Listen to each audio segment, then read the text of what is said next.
Jordan. Yes, sir. Oh.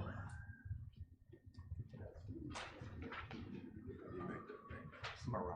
It's Mariah. So, Jordan. I don't know. I thought, yeah.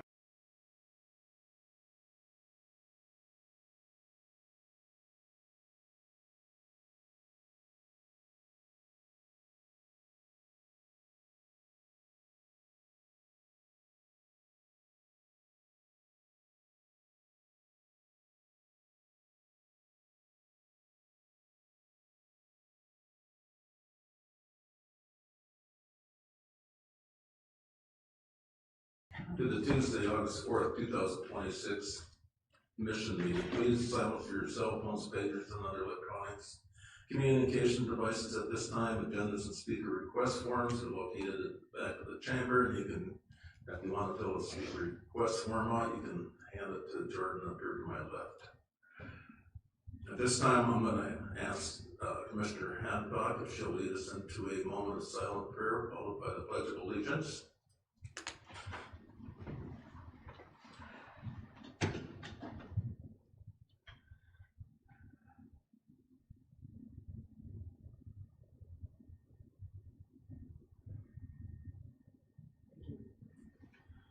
Pledge allegiance to the flag of the United States of America and to the republic for which it stands, one nation under God, indivisible, with liberty and justice for all.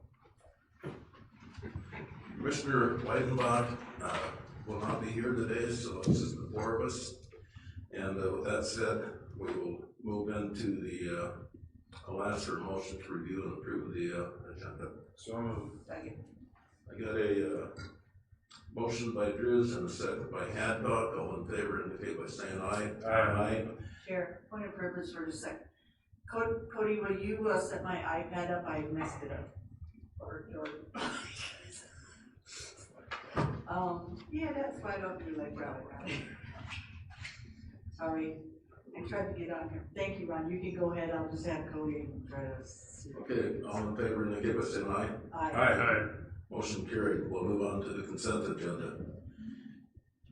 There's, we have 5 items on the consent agenda, and at this time, I will ask anybody in the audience if they got any questions on any of those items you want to poll, and if not, I'll move back to the commission and ask them if there's any of those 5 items that I polled. If not, I'd recommend, I'd take a motion to approve the consent agenda. So moved. Second. Motion by Drew, second by Drew.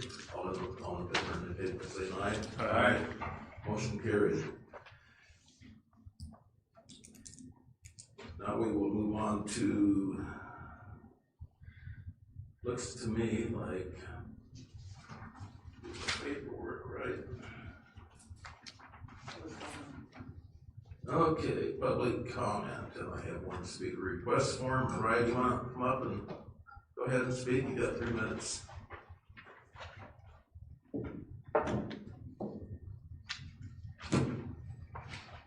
Good morning, Commissioners. My name is Mariah Cranny, and I'm a civil rights advocate. This will be 6 months since I've started coming to speak at the County Commissioners meetings. Prior to speaking at the County Commissioners meetings, I spoke to Sabrina Green and presented evidence to her. So she's the first on the list of who are complicit in these crimes. We, the people of the United States, in order to form a more perfect union, establish justice, ensure domestic tranquility, provide for the common defense, promote general welfare, and secure the blessings of liberty to ourselves and to our prosperity, to do, ordain, and establish this Constitution for the United States of America. Do we live by these words in South Dakota? My name is Mariah Cranny, and I'm a civil rights advocate. I'm also here to provide notice in accordance with USCS Rules of Civil Procedure, as well as Rule 17 and Rule 20 from the United States Supreme Court. The Constitution of the United States is the supreme law of the land. No state, no county, and no court has the authority to create or enforce policies that contradict the Constitution or deprive citizens of their secured and protected rights. Yet that is happening every single day in family and juvenile courts in Rapid City. Across the nation, children are being removed from fit and loving parents, not for abuse, not for danger, but for profit. Under Title 4D and Title 4E federal funding, states and counties, you receive funding, financial incentives tied to the removal, separation, and adoption of children. This means the system profits when families are torn apart. Federal pipelines of money have turned our children into financial commodities. Unfortunately, this is not a conspiracy. This is codified federal funding. It is true that a portion of this country's budget contributes to the operation of the very courts participating in the unlawful removal of children from fit, loving, healthy parents without due process of law, without jury trials, and without preponderances of evidence. It sounds like Sharia law in America.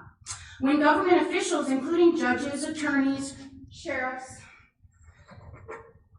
clerks of courts, law enforcement, and other county-funded agencies knowingly or negligently deprive citizens of their constitutionally protected God-given rights that are secured and protected, that is a federal crime under 18 U.S.C. 242. When two or more agents operate under the color of law to deprive children, families of their rights, that becomes a criminal conspiracy under 18 U.S.C. 241. You have been served over 6 months ago. What is being done about this tragedy? Crimes against humanity being committed against our children in South Dakota. Please, please do something about this. It is wrong. You are complicit in crimes against humanity. All right, thank you for coming to the commission today and sharing your thoughts. We're going to move on to number 6, and that's board committee appointments. And at this time, I'm going to ask Jordan to step up. Absolutely. The very first item we've got here is 6A. Well, I guess it's the only one in this section, but there is a county constable position for Legislative District 33 that needs to be appointed. Their term is up very soon, and they are seeking reappointment. And so it is Mr. Josh Neeson, thank you, Mr. Josh Neeson is seeking reappointment. It would be a 2-year term that begins when you make the effective date today. So. Oh, thank you, Jordan. Josh, would you like to come up and say a few words?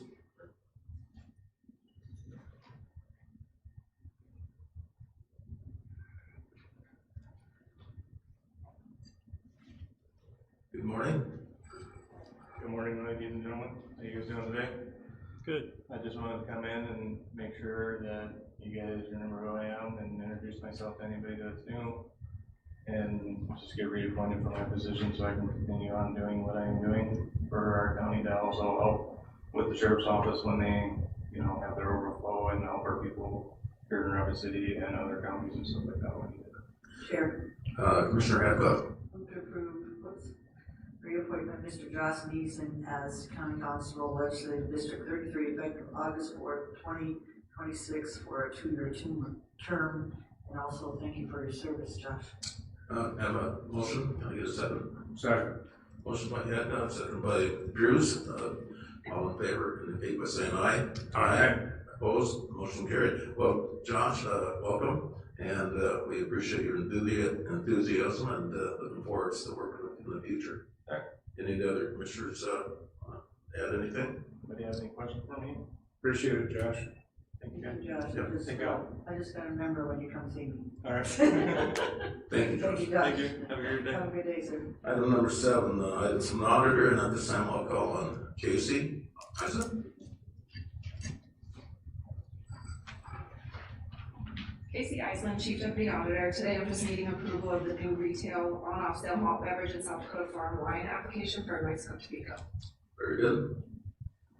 Mr. Chair, Commissioner Drew? I move to approve the new retail on-off sale malt beverage and South Dakota Farm wine application for Mexico Tobacco. Second. Motion by Drew, second by Deere. All in favor, indicate by saying aye. Aye. Opposed? Motion carried. And we'll move on to item number 8, items from the state's attorney's office. And Tyler, I'm going to recognize you. Good morning. Good morning, Commissioner. This matter can actually be withdrawn. So there's 2 routes for the network to get this next step in funding, and the governor just signed the statewide version of what was before you today. So this matter doesn't need any action. Okay, very good. Thank you. Okay, now let's see. We gotta wait. Treasurer. No items from the treasurer. Okay, I will call on Annette? Good morning. Good morning, Mr. Chair and Commission. Annette Brandt, Pennington County Treasurer. I'm here today to just update you on the happenings in the Treasurer's office with the cyber incident. First of all, staff have been doing an amazing job with what we've been dealt with here. No one realizes how much work this is, or the pressure that we're under to catch up days of work and logging once everything is back up except the staff. So they still remain with smiles on their faces. They are amazing, so kudos to them. The SSTs are no longer manned by Treasurer staff. We pulled them back into the office to start processing some of the mail that is coming in off of laptops. So part of us are on the county computers and part of us are still on laptops. We just encourage the public that if you're doing renewals or any online processing that the state of South Dakota can help you with, to still continue to do the My 605 Drive website to do those. We're here to help you, but the wait time is like it normally is, but now we also have laptop issues that we're working with. So we are still working with approximately just over 400 customers that are coming through the office. We do not have the queue system up and won't. It'll be re-evaluated after we're fully up and running with both programs. Right now, we don't have any of the county programs up, which is our cash register and the title work logging process. So it's taking additional time for us to locate the titles once the people are here, but we are doing it. Once all of our computers are wiped and all the staff are off the laptops, then we'll re-evaluate that queue system. We're hearing a lot of kickback of how come the queue system's not up. Encourage them to, if they miss the queue system, be sure and let the commissioners know, because usually all you hear about are the ones that don't like it. Now they can actually see why, if they're not able to get into the queue system, that there are additional people that are ahead of them, sometimes in the hundreds. So that's why sometimes they're not able to get into it. We are fully operational for South Dakota cars, again, 605 Drive. So anything to do with motor vehicle, we're able to help, with the exception of mobile home permits. We have gone to a manual process for that, because moving a mobile home doesn't stop with just a cyber incident either. We've only had 2 of those so far, so we will work with the public for that as well. We have no access to real estate yet. What we're doing is taking down people's names and numbers, notating the date that they're here, and as soon as the real estate program is up, then we'll be contacting them right away through the phones or however we need to. Of course, I think that is it. We have 14 computers that IT's wiped for us. We know that they're working many, many hours to get things restored. Real estate's in their highest priority now. But we have no estimated time frame yet. We're hoping that our programming will return soon. That's where our issues are starting to pile up. We thought it might be a 3 to 4 day thing. As you know, we're past 30 days now, and we'll have to recreate those days into the system for the daily balancing. So, any questions? Mr. Chairman. Mr. Drews? So, Annette, when you said 400 customers, is that daily? Is that weekly? I'm estimating that's how many that are coming through there, because with the queue system down, we don't have counts. We don't know. Okay. Yeah. Okay. So the queue system can't go back up until you're fully operational, is that? I don't want it to go back up, because if they sign into the queue to do real estate, or they sign in for something, okay. I don't have the manpower right now to even to take care of the queue system. Some of them are on laptops, some of them are on wiped computers. So I'd rather wait until we're fully operational in order to go back on the queue system. Okay, one follow-up. Any idea what this has done relative to the kiosk? Has that traffic picked up considerably, or do you Considerably, yes, and I didn't get a chance to get into my emails, so the emails for the county are still not fully operational. But I know that sitting there waiting for me is the counts for the self-service terminal. And I'm anxious to see those with our staff being there. They were waiting on anywhere from 60 to 70 people a day that were going through both of those to see where that increase is. The state has still stood by that we are going to be getting the self-service terminal here in this building. I think they're waiting until we're fully operational as well. I don't have an update as of yesterday. They're waiting on BIT. And as Commissioner Rosknecht is aware too, they're starting site visits at Three Forks for another one up in Hill City. I suspect that that's been put on hold for the Raleigh traffic right now because it didn't get done prior to our shutdown, which has nothing to do with that self-service terminal, but I'm guessing that BIT is holding off now until after the Raleigh for that one, but I'll keep you posted there. So, and at the kiosk currently, there's one at the old administration building at 130 Kansas City Street, right? Right, and that's open 24/7. So 130 Kansas City Street. There's one behind Lowe's at the South Dakota Department of Revenue site that is also 24/7. And then there's one located at the Department of Motor Vehicle. That is one off of Catron. That is only available during office hours. Right now, we're directing people there if they want to, but if they're here in the office, we are taking care of them. From there, we have our reception desk A and B is a separate line for renewals and duplicate titles faster transactions.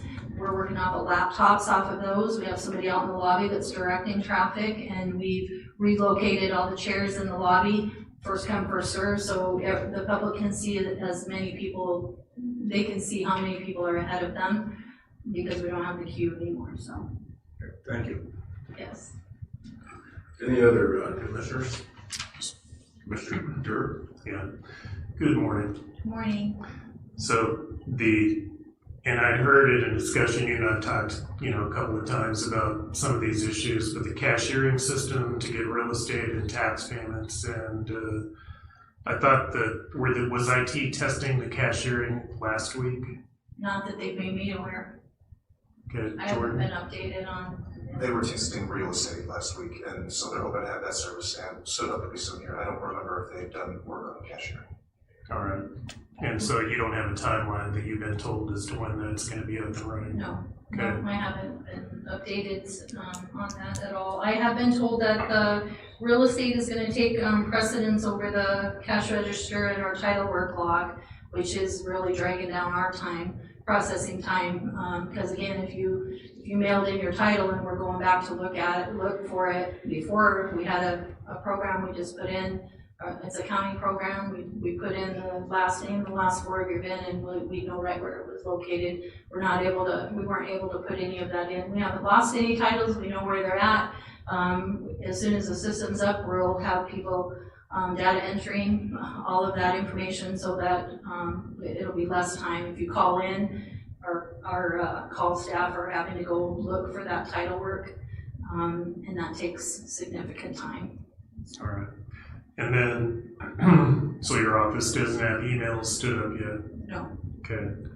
And then, I know there's a concern out there about if somebody's, and it's not, I would imagine it's probably not so much on just the monthly registration with their tags expiring, but it's on title work and having a temporary plate. Is it a duplicate plate or what's the fee that's $15? I believe you're talking about a temporary. If they purchase a temporary, Correct. It is $1 a day or minimum 5, maximum 15. And depending on what the situation is, I mean, we're fully processing right now. So those are charged transactions. Once they get to the window, we're processing those though. So at the very beginning, when this happened, the state was issuing those temporaries, overriding that fee because we couldn't process from here. And then the state was emailing the customers. So not to be confused with what's happening now, we're fully operational. If people ask for a temporary, there are certain criteria and reasons that we can issue one, and those are $1 a day. All right. Okay. Commissioner Adcock? So on that, I got a couple of questions. Just for the general public, being a scale of 1 to 10, how functional are we?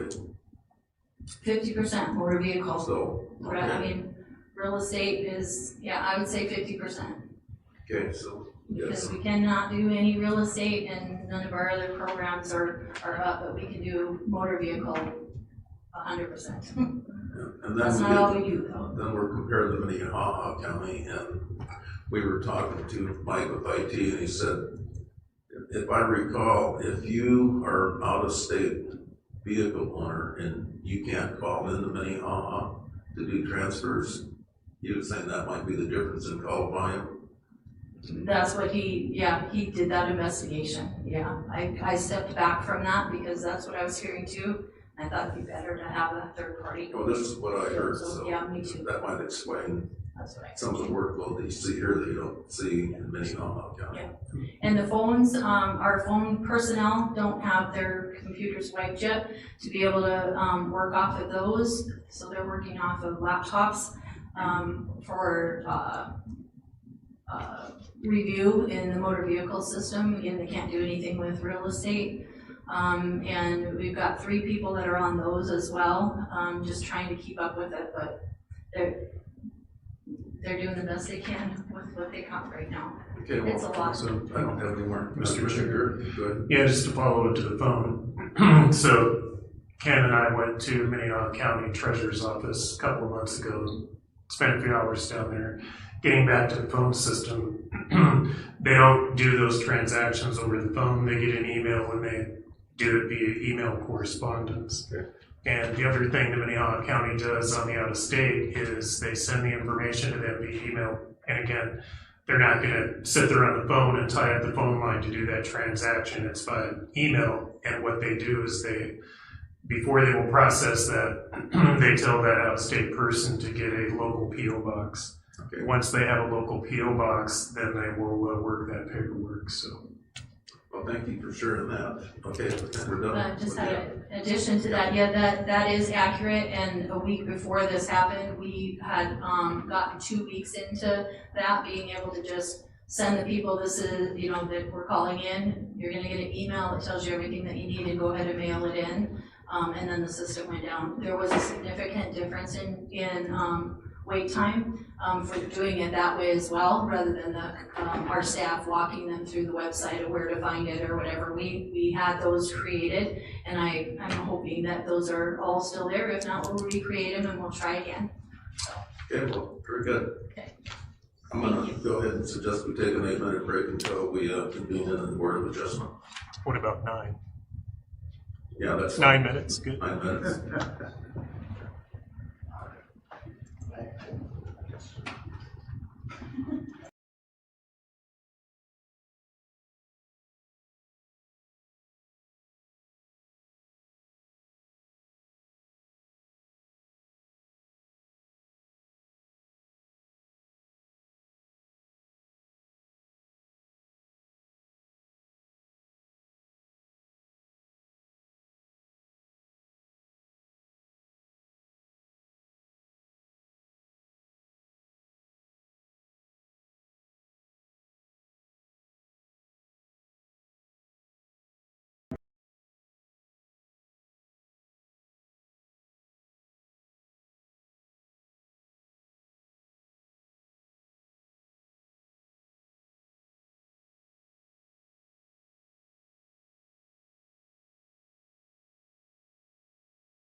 We're gonna go ahead and start the meeting again. I'd look for motion to convene as the Board of Adjustment. So moved. Moved by Hancock, second by Dur. All in favor, indicate by saying aye. Aye. Opposed, motion carried. Item number 8, I wanna go on, Jason. Morning, Commissioners. Jason Fennison, Assistant Planning Director. Agenda item 10A is a variance request, COVA 26-0012. The applicant is Charles Crochet. The request is to allow a lot size less than 5 acres in a proposed ranchette district. The property is currently zoned agriculture district. Location of the property is at the intersection of Blue Heron and Porcupine Roads. The proposed lot is going to be 4.412 acres in a ranchette district, which requires a 5-acre minimum lot size. There's no special flood hazard area on the property. Access is off Blue Heron. Again, current zoning is agriculture district. Requested is going to be ranchette, and the property is vacant of any structures or utilities. The applicants have submitted a layout plan which staff approved on June 25th of this year with conditions, this being one of them. Jordan, are you able to bring that up on the screen presentation? Yeah. Just want to give the board an idea of what they're doing in the subdivision. So here you can see on the screen, you got lot 1 identified in red up there as 4.412 acres. The other 2 lots that the applicant is proposing can meet the 5-acre minimum lot size. Just the remaining balance isn't going to meet it for 5 acres. So the requested variance is intended to allow subdivision of 3 lots rather than to relieve a hardship unique to the property. The lot is capable of reasonable use in compliance with the zoning ordinance and is not subject to exceptional topography or site constraints. In addition, the proposed subdivision is inconsistent with the public interest in the orderly development objectives of the comprehensive plan. So with that, staff does recommend to deny, as the applicant is proposing to create a self-imposed hardship. There is no unique physical characteristics or special conditions affecting the subject property that would justify approval of the request. As such, the required findings to support the requested relief have not been demonstrated. However, the board may disagree and find that literal enforcement of the zoning ordinance creates an unnecessary hardship and restricts reasonable use of the property due to exceptional siting. With that, I'll stand for any questions you might have. Thank you. Any questions for Commissioner Hancock? So tell me what he could do. If he could make just 2, he wants to make 3 lots. What's the alternative, Jason, to be able to conform? So the alternative would be to come back with a new layout plan for 2 lots, because that way he could meet the 5-acre minimum lot size for a ranchette district, which would be in keeping with the comprehensive plan. Okay. And he couldn't do 2 ranchette and do something else on the 4th lot? No, the minimum acreage for that, when we went through and looked at the comprehensive plan when we updated it last year, we did look at infrastructure when we took that into account. So ranchette was identified for this because Porcupine Road and Blue Heron Road are pretty rustic gravel roads that don't meet infrastructure requirement for any higher density. Okay, so that's why. It's more because of the density, kind of like before you like rural or anything. When you're doing something for a road, it has to have the infrastructure to support adding more lots. Correct. Okay, thank you. Any other commissioner? Mr. Chair, Mr. Dur. is the applicant here? I do not believe the applicant's agent is here or the applicant's here. All right. Well, this is where I'm at. If it was mine, I'd probably try to do the 3 lots, because I'm gonna make more money if I have 3 lots opposed to 2. But if you do 2 lots, you're gonna have 2 bigger lots, and you can sell the bigger lots for more than you can the smaller lots. So I agree with you that I think it's bringing this hardship upon itself. So I'm gonna probably lean towards move to deny. Chair, Mr. Hancock. move to deny COVA 26-0012 as the applicant is proposing to create a self-imposed hardship. There are no unique physical characteristics or special conditions affecting the subject property that would justify approval of the request. As such, the required findings to support the request relief have not been demonstrated. Motion by Hancock, Second. Second by Deere. All in favor indicate by saying aye. Aye. Opposed? Motion carried. We will move on to item B. Agenda item 10B is variance COVA 26-0013 for Hills West LLC, Mike Roth is the agent, to allow a lot size less than 10 acres in an agriculture district. And staff would recommend that we continue this item to the September 1st, 2026 Board of Commissioners meeting to allow for proper advertising. So moved. I just got a couple of questions. If that lot, it's 10.2 acres, isn't it? Currently, yes. They're proposing to subdivide that down. Oh, I see. And so, COVA 26 and dash 13 and dash and 14, they're both the same ID number? Right, and that was part of the problem, is that we needed a meets and bounds description to legally advertise each one of those lots separately. Okay, very That's the good. reason for the continuance. So we got a motion to continue by Second. and Adcock, seconded by Drews. All in favor indicate by saying aye. Aye. Opposed? Motion carried. Item C. Agenda item 10C is variance COVA 26-0014 for Hills West LLC and Mike Roth as the agent. Again, to allow a lot size less than 10 acres in an agriculture district, and staff recommends we continue to the September 1st, 2026 Board of Commissioners meeting. So moved. Second. Motion by Drew, seconded by Drews. All in favor indicate by saying aye. Aye. Opposed? Motion carried. On to item D. Agenda item 10D is variance COVA 26-0015 for Hills West LLC, Mike Roth, to allow a lot size less than 10 acres in an agriculture district, and staff recommends to continue this item to the September 1st, 2026 Board of Commissioners meeting. So moved. Motion by Drews, Second. seconded by Deere. All in favor indicate by saying aye. Aye. Opposed? Motion carried. Item E. Agenda item 10E is variance COVA 26-0016 for Hills West LLC, Mike Roth as the agent, to allow a lot size less than 10 acres in an agriculture district. And again, staff recommends to continue this item to the September 1st, 2026 Board of Commissioners meeting. So moved. Motion by Deere, Second. seconded by Drews. All in favor indicate by saying aye. Aye. Opposed? Motion carried. On the item F, and I'll call on Brittany. I got some, this one. No, go ahead, Jason. Yep, so we got, agenda item 10F is a variance request COVA 26-0017. The applicant is Tom Rare, their agent is Dana Foreman. The request is to allow more than 40 dwelling units on a dead-end road system. The property is located at 9100 Schroeder Road. It is 14.22 acres. There's no special flood hazard area on the property, and access is taken off Schroeder Road. The reason for this request is that the applicants are proposing to subdivide this lot that you see on the screen into two separate parcels, and they're doing that through the city of Rapid City as it's within their 3-mile plating jurisdiction.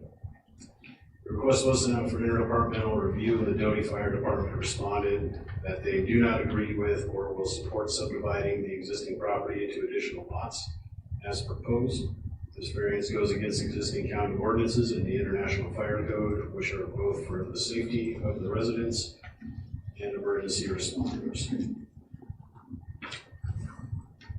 Staff summary of the request is that the requested variance is intended to allow the subdivision of the subject property in order to construct another residence rather than to relieve a hardship unique to the property. The lot has reasonable use in compliance with the zoning ordinances and not subject to exceptional topographical constraints or site constraints. In addition, the proposed increase in the residential density on a dead-end road system is inconsistent with the public interest and the orderly development objectives of the comprehensive plan. With that, staff recommends to deny the request as the applicant has failed to satisfy the required standards for granting a variance. Specifically, the request is not in the public interest, is inconsistent with the zoning and comprehensive plan, and is not supported by unique topographical or physical constraints, creating an unnecessary hardship that deprives the owner of reasonable use of the property. I'm gonna go, is the applicant here? Yes. I'm gonna ask the applicant to come up, and before I do, I'm gonna ask the commission if they got any questions for Jason. Mr. Chair. Commissioner Drews. So, Jason, in this area, we have the 40 limit rule. How many improvements do we have on lots there? How many homes are built in that area, do you know? I remember we had a request out there in 2021 when we had the Schroeder Road fire, and I want to say there was 80. That's just going off the top of my head. I can't remember exactly what the number was. It was thereabouts. Okay. Mr. Redcup. So, a couple of things. I'm usually not interested in providing a lot. The only thing is your I'll keep saying your infrastructure on that road is not good already. Only because with the fire department, we also got a letter from them on the fire and what problems they had on that road. I remember talking about health, safety, and welfare for 40 unit rule, and this is one of them, sir. So in this case, I won't be voting to be able to do that variance for that reason, but there is hope. Hopefully we get the 40 unit rule. We've got some study, maybe Jason can update us on that, on the 40 unit rule. So a lot of that's gonna come, and that's why I said, why don't we look at health, welfare, and safety on some of those roads, because some don't make sense, because some people are just right there, and other people you have to drive around. In this case, again, fire department, which is instance doing volunteer, fire department was one of them that fought that fire in there and had a bunch of problems with that road. So that would be why I'm saying no today, sir, with the split. Okay? Can I just make a few comments? Okay. We are intending to make improvements to the entrance, widen it so that there's access for both, improved access for emergency fire vehicles as well as turnaround.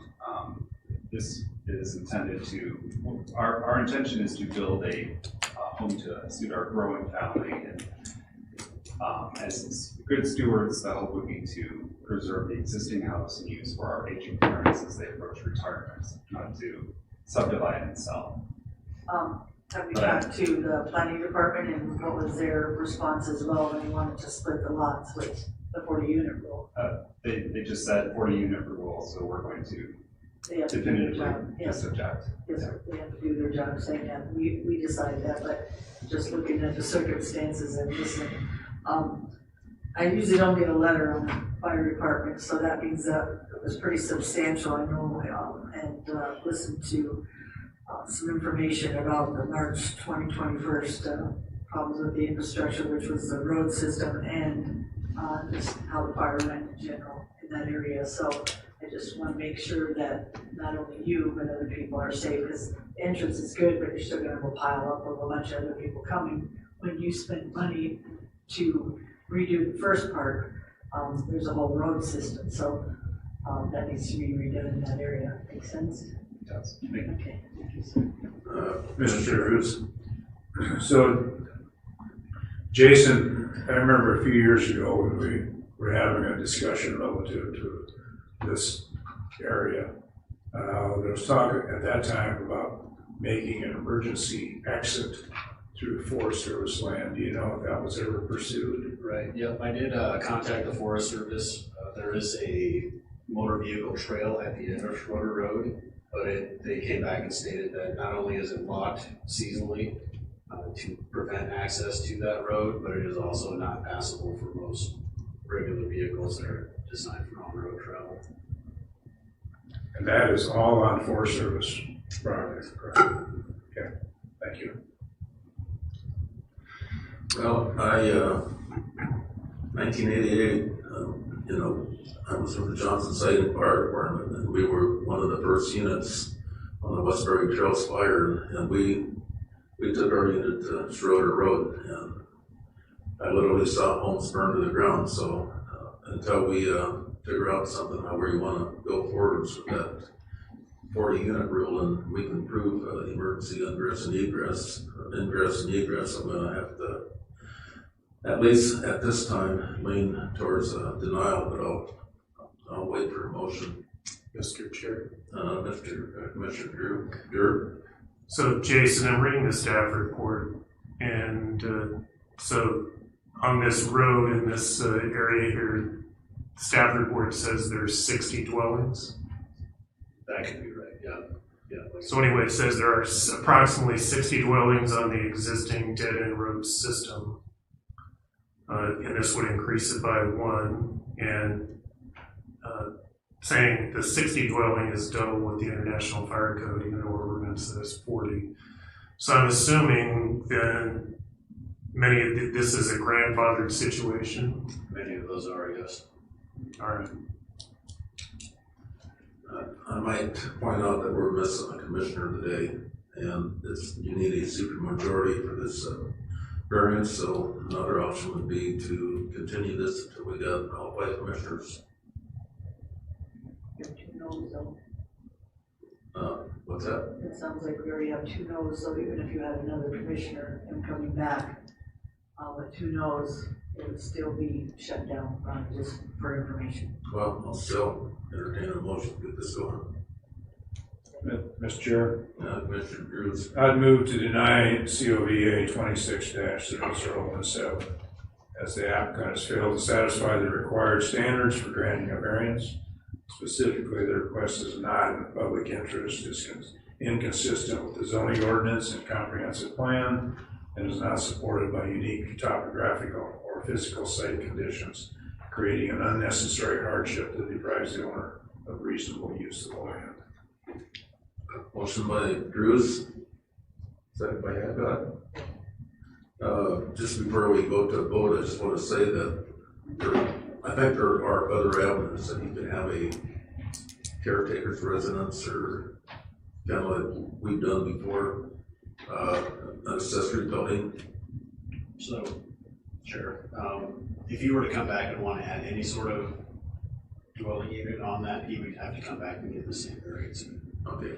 Well, I'm going to go ahead and call the motion. All in favor indicate by saying aye. Aye. Opposed? Motion carried. Thank you, sir. On to item G.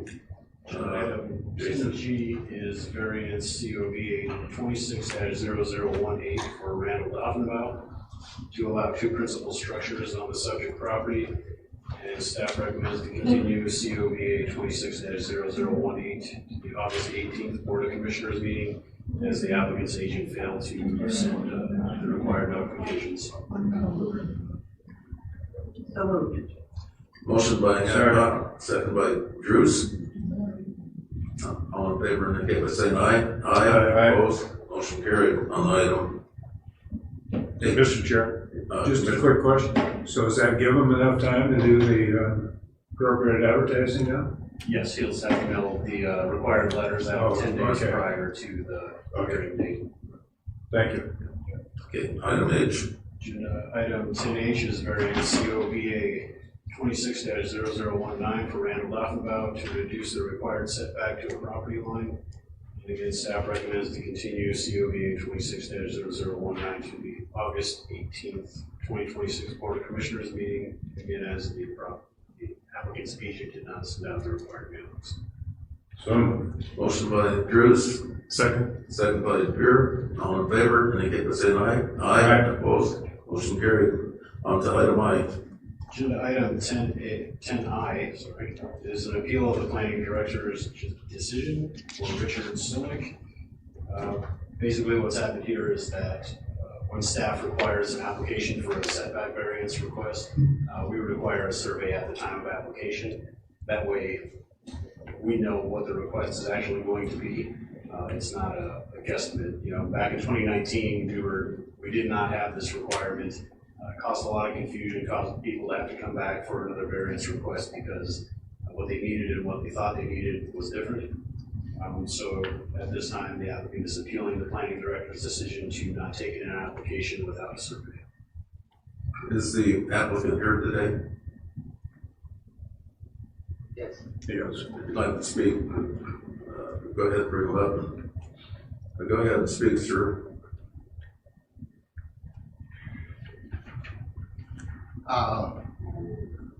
First of all, here the queuing system for the treasury thing, is the most wonderful thing that you guys have ever implemented, so. I'm sure she'd like to hear that. Second of all, I purchased the house in 1989, and I went and I built a 2-car garage on it, which was appropriate at the time. I'm now retired, and now here are people, most of the houses in our neighborhood and that sort of thing have a 3-car garage on it. I'm retired here, so I'm gonna have a 3-car garage and I'm gonna have a little shop behind it to go and occupy my time, okay? So that's the use. And so, the requirement, as I understand it, is to go and have a survey and a drawing, okay? And I provided the staff with actually 2 surveys. I had the survey that I got in 1990, and my neighbor just put up a 6-foot board fence along my property 2 years ago. And so I went and I talked to him, and it's that person that is kind of in front of my house. And he gave me his survey too. And there's still the pin marker that's out there with the orange flag on it. And so, you know, my measurement is 15 feet with the tape measure is what I'm asking for from a pin that was just placed 2 years ago with a brand new survey, and it matches my existing survey from 1990, because here I went and I measured it says it's 65 foot from the house over to the lot line, and the existing garage is 29 feet. So, I mean, that leaves, 17 feet there. I'm actually gonna be asking for a 15-foot variance, because now I wanna go and put foundations right next to it. But long story short, I think that the survey requirement for a new survey of this property is unreasonable, okay? So that's just the math, okay? And then from an overall view, can I go and hand something to you? Yes, good. Okay. Jason, could you point out to the other commissioners where that pin is that we're talking about? Is it? I don't have access to pointing, but if you see the house there, you see the red car. Right. Sorry, I only brought 3 copies. Appears to be where he's going to construct his garage. So the pin is on the property boundary, or is on the property corner? Right, it would be to the left of that flagpole, and then that last corner of the flagpole right there. Yeah, that's the pin right there. And since that picture was taken, he put a 6-foot board fence right there within 2 foot of that lot line. So if you resurveyed that, chances are that pin's gonna go close to that. What's that? If you did hire a surveyor, the pin that you're looking for is where those other 2 are, or in that close location. That the pin is where it is. I mean, here in both surveys are showing that pin. The new survey that they just had 2 years ago did not have to go and put in any new pins. They found the pin. Okay, so it is there. Here. Okay. Mr. Hyde, So, Jason, what's the reason for getting another survey? When he has pins, he has a survey in 1990. Again, like I said earlier, this is a protection for the property owner. This secures the property right without a doubt. We're not guessing with a tape measure. Surveyors go out all the time, measure differently to different objects. We see it regularly. So this is a protection to him that says this is what your variance, this is what you need, this is what you're requesting by the board, and this is what the board is approving. But he has a survey, but we don't believe that the 1990s. He doesn't have a survey for this specific development. He has a survey that shows where the property line is. He doesn't have a survey that shows how far the distance is to the proposed structure. And that's what we would need. Okay, and that's what you do for everybody else? That's what we require of them. So if you do that, how much is the survey? Do you know, sir? I don't know, I mean, I would imagine it's a few $100s.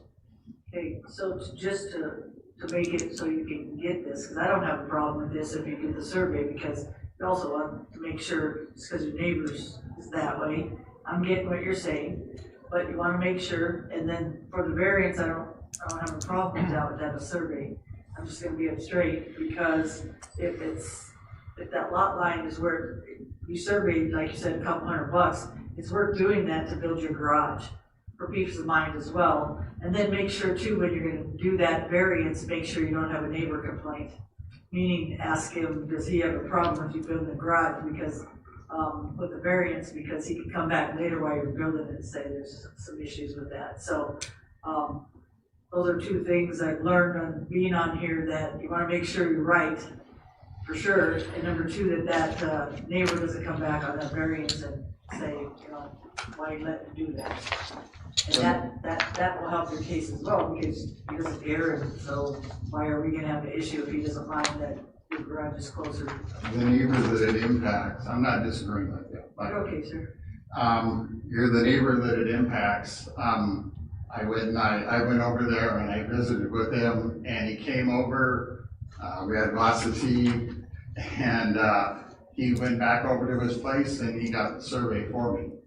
You know, because it is actually his survey. And so I would go to where he got it surveyed, get a copy, and see if it's the same, and it satisfies these guys with what they're needing for that area, meaning how far is it for that lot line, and that kind of stuff might happen on there and save you some money anyway. For me, just having that, and then you said, it sounds like your neighbor doesn't mind, that's just me, I'm only one of four. That if you do that, I wouldn't have a problem with it. Does that make sense? Yeah. Okay. Mr. Chair. Thank you. Commissioner Andrew. So Jason, I agree with the survey, and then secondarily the question, so instead of the 25-foot setback, we're estimating it's 15 to 18 feet. Yes, I have 18 in the staff report. He said 15 at this point. I'm not really sure, but that would also give the board an accurate idea of how much the requested setback variance is to determine if it's the minimum relief necessary for that development. Okay. And then typically your recommendation would be to deny, if the survey was done and it came forward, I'm assuming because you're going to say there's no hardship, that you would recommend denying the variance request. Yes, I haven't drafted a staff report for it yet, but I mean, there is reasonable use of the property as it sits today, so we would recommend denial. All right. Can I have one more thing? Yeah, I know your time is valuable. Okay. The reason why I handed out that picture is that a flat picture like that does not go and really show what this flag lot is. Okay.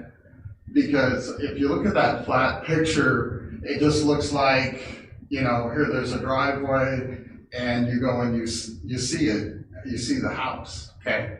So I went and I took two pictures last night, one from the end of our street, and that's the one that has my mailbox on it.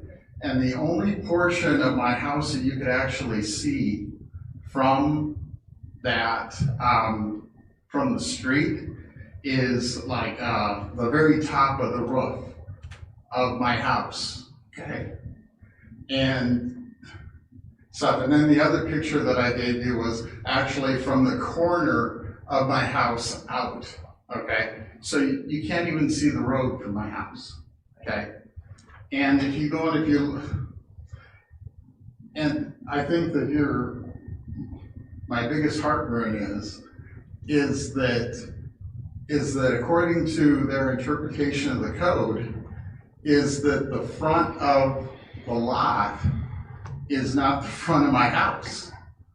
You know, it's the side of a garage.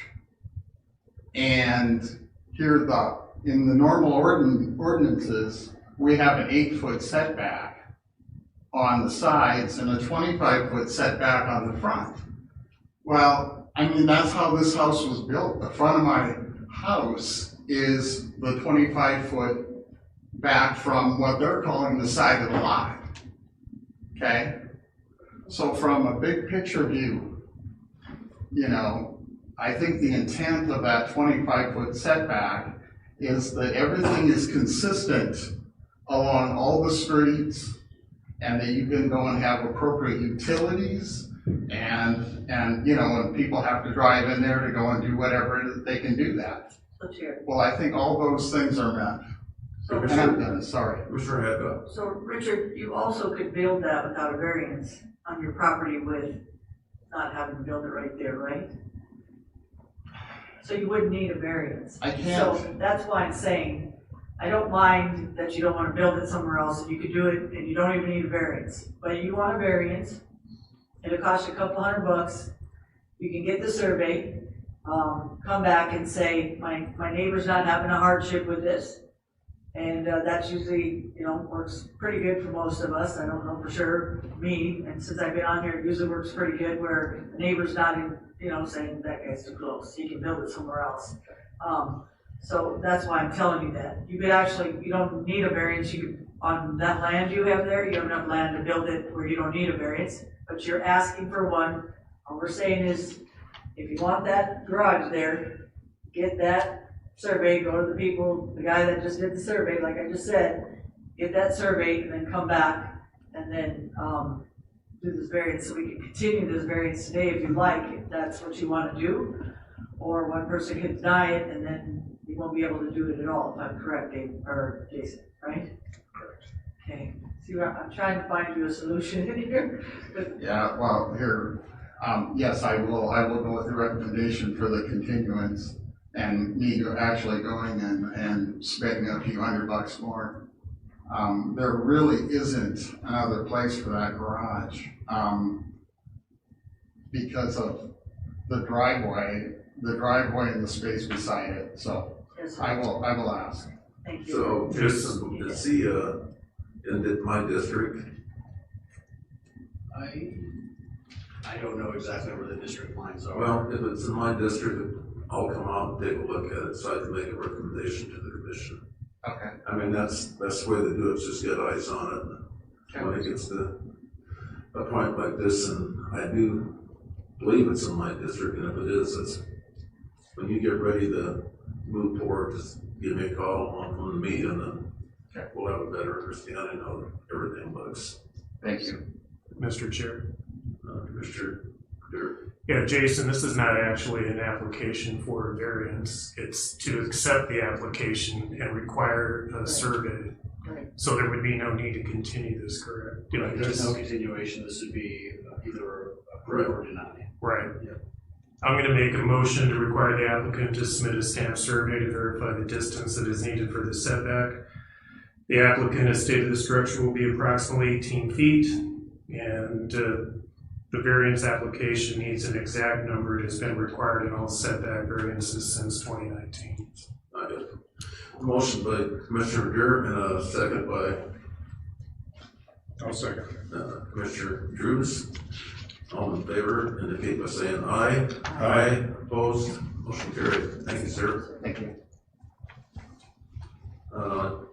Take a motion to move to adjourn. So move. Come out of Board of Adjustment. second. I got a motion by Dirk, second by Haddock. All in favor, indicate by saying aye. Aye. Opposed, motion carried. On the regular planning items, item J, I'll recognize Brittany. Good morning, Commissioners. Brittany Hand, Planning Director. Item 10J is the second reading of Ordinance Amendment OA 25-16 for Pennington County to amend Section 317 Alternative Energy of the Pennington County Zoning Ordinance. The Board of Commissioners approved the first reading on June 16, 2026.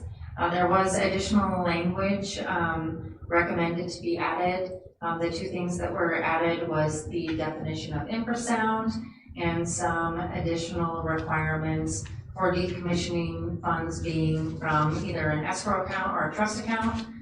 So they wanted stronger financial assurance. So those are the two recommendations to add to the proposed ordinance. Chair, Mr. Haddock.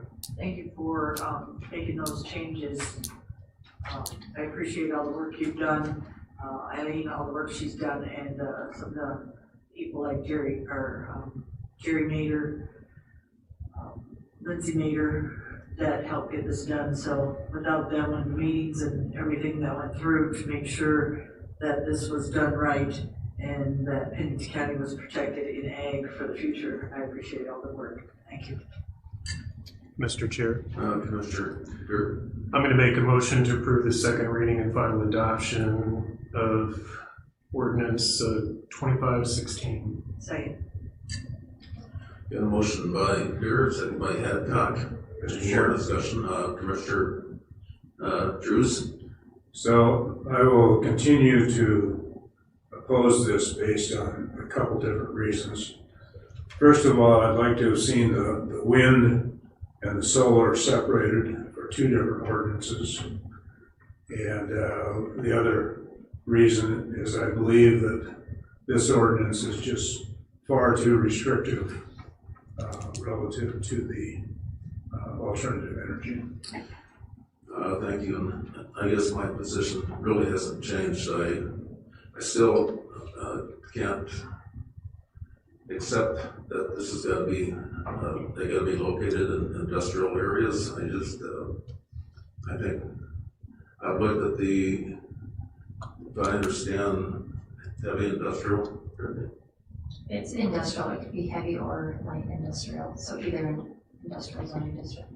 Where they normally place these wind farms, it's just not, you don't see land zone industrial. I don't know that it'd be that easy to rezone ag land into industrial in a rural area. So that's the part that I'm hung up on. I just wanted to make note of that. Mr. Chair. Commissioner Beer. All right. So this has been, and I know that we're missing, what I would say would be the third vote to get this through today. But this has been, kind of talked about for, the last 2 years. It's gone through multiple iterations. And the comprehensive plan has been changed that does not allow for these in an agricultural district. So, my concern about trying to get this through, because it's had multiple amendments, going through, and it's been multiple hearings, and it's kind of like, in my mind, just kind of kicking this can down the road. We do have a moratorium in place, and that expires when, Brittany? November. Okay. So, every time that we advertise and we do these things, it's additional cost to the taxpayers. And so the comprehensive plan is kind of the driving factor related to the ordinances. You'd have to go back, which again, we know it can be done. You'd have to amend the comprehensive plan to allow this type of solar and wind to be allowed in an agricultural zone district. And so that would mean, which has been talked about before, going in then and looking, does an area in the county fit for industrial and making that change? And so anyway, that said, my concern is just kind of pushing this off and not getting something in place by the time the moratorium is over. And I don't think that, and I understand the position from my fellow commissioners that are in opposition, but it's also, and again, think about it, it's not just the protection of, and again, yes, the majority of the agricultural district is in my district, but it's, Commissioner Roskinick, I've heard you, talk about your concerns over mining and what we could do. That was mentioned at the last time we discussed this about some mining things, and there is separate protections for mining under state and federal law. And, but, I would ask that, knowing that it is, industrial, and you can make a change to the comprehensive plan if it fits, and that's a discussion that could come up at some point in time. But for the sake of additional cost to the taxpayers, advertising, the people that show up at the meetings, and, and I do know that if Chairman Weifenbach were here, we would have our third vote today. If not today, it will be at the next commission meeting. And so if we're in the interest of just kind of doing the county's business, even though we don't always agree, your opposition is duly noted, but I would ask for a third vote today to make this through, so.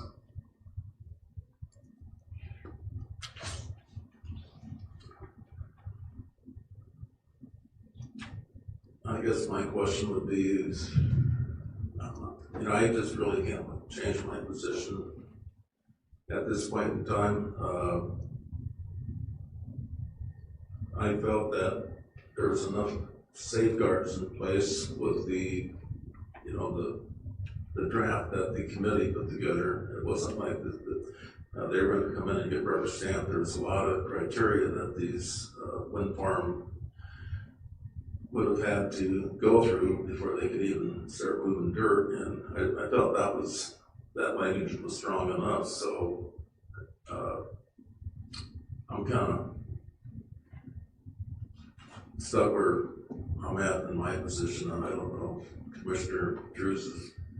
Mr. Chair, Commissioner Drews. I've been consistent from day one as to being in opposition to the amount of restrictions that have been proposed through this, and so I continue to be opposed to it. Chair. Commissioner Hancock. So I know we had a committee that went through this. We've been in a moratorium for, is there a second here? Yes. Okay. So there's been a lot of work on this, and I'll just say, with constituents, with planning, with a lot of people looking up the information, and protecting ag was the biggest issue. By changing the comprehensive plan, we had to rezone, make sure that it was in the right zoning. I mean, there was a lot of work done on this, but bottom line is, if it benefited the Pennington County constituents in general in business, there would have been a different thought for me, but it seems like it just more benefited the energy systems more than it did with their having their credits and different stuff like that, and we're producing enough energy. And I truly believe in my heart it's not going to be macro for the future, it's going to be micro. So I believe that what's going to happen is they're not going to have all these big, huge wind farms and these big, huge solar panels in the future. And then we're going to be stuck with the same concern as Commissioner Durr, with panels and everything else that aren't green, and they're hard to dispose of. So, and I also have concerns about the companies leaving it to the constituents. So for me, protecting the constituents for the future, the change that might be coming, I've already seen some changes where they might go more nuclear stuff and different things like that to make it more micro. We need to think more when we're thinking of ordinances or even changes that we're not doing a shutdown. We're also looking at what future might be in Pennington County for those kind of changes. Again, if you have panels and wind farms and stuff and they aren't green and you have to dispose of them, and we're seeing a lot of times those companies or LLCs are changing and those landowners are getting stuck with what's we call millions of dollars worth of cleanup. That is why, not only my reasoning, but a lot of the constituents that I was working with, not only with the ag community, but the city folk as well. So they're having the same issues with big AI systems as well. I'm not against AI systems, and I don't want macro, I want micro. At the Defense Symposium, I do a lot of work on trying to figure out where I need to go for the future. They also said micro, don't do macro. So just listening, going to lots of meetings, meeting with constituents. I told people the whole way through what I was doing, who I was meeting with.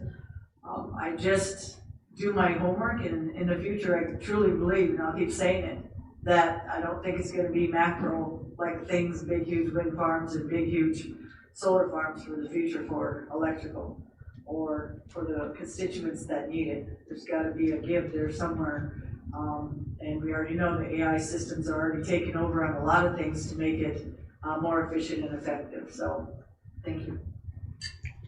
Mr. Chair. Commissioner Drews. So without this amendment to section 317. I believe there's still protections in place that anybody that would choose to try to move forward, whether it be solar or wind, would still have to come through the county with applications, would still come before the Board of Commissioners for action and approval for any of that. So I believe the protections are already there without the need for this amendment. Mr. Chair, Commissioner Garrett. a clarification on that, because the previous ordinance allowed, the only place it went was the planning commission, and so the planning commission was the final say, is that correct? That's correct. And without this change, the planning commission would still be the final say. Correct. If it reverted back to the original ordinance, the planning commission is the final decision. All right. And for me, that was one of the, major things that was the first thing to look at in the ordinance, was ensuring that the final decision was with the elected officials, the Board of County Commissioners, versus an appointed board. And so that was just one of the reasons to kind of put those protections in, so the board did have a say so, because it's my understanding when the solar plant went in up by Wonderwood, that was, there was no final decision that was made by the Board of Commissioners. That was just through the planning process. That is correct. The planning commission made that decision. All right. Chair. Commissioner Adcock. So if it's a 2-2 vote, it would be continued anyway, right? Because, am I correct, Jordan?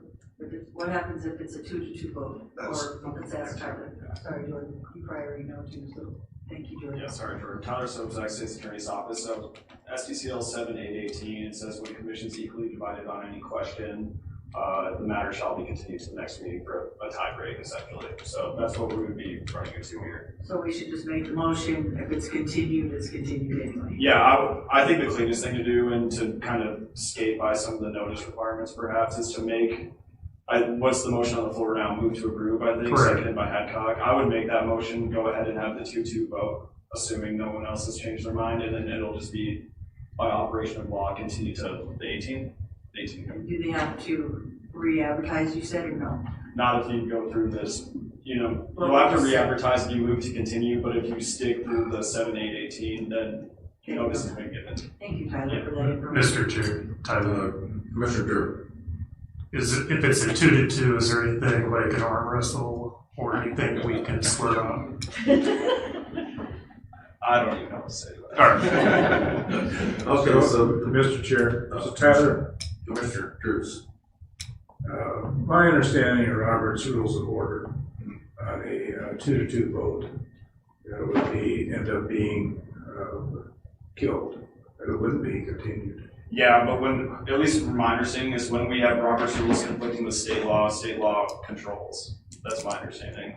So, I mean, I guess if the commission would rather move to reconsider the motion already made and continue it out, you're able to. But I mean, state law, at least it's always been my opinion that state law controls over Robert's rules, which is administratively adopted by you and not necessarily every commission in the state.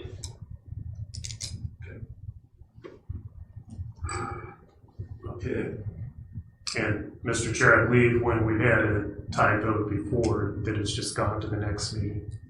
That's what I recall. Yep. Okay, so we got a motion? And, correct, we do. And if you're unsure, you still have time. Okay, we got a motion by Hadcock to approve, second by Durr. Motion by Durr, second by Hadcock. Okay. Let's do a roll call. Drews, No. Durr, Yes. Roskinek, Nay. Hadcock. Aye. Okay. I think we have Weifenbach on the phone, and he's an aye. Okay. In here. Let's move on to item K, and Brittany or Jason? Sure, this item was submitted by the public, so I would defer to their request to be on this agenda to discuss 12795 Taylor Ranch Road. Gary. Okay.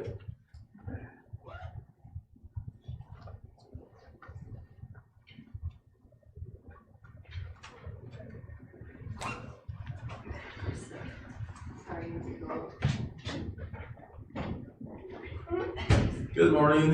Good morning, You might want Commissioners. to announce yourselves and then we'll Yep. go ahead with your testimony. Dan and Nancy Evangelisto. Before we get started, one of the questions we had was the list of documents that are on the screen. Is that what was provided to the commissioners?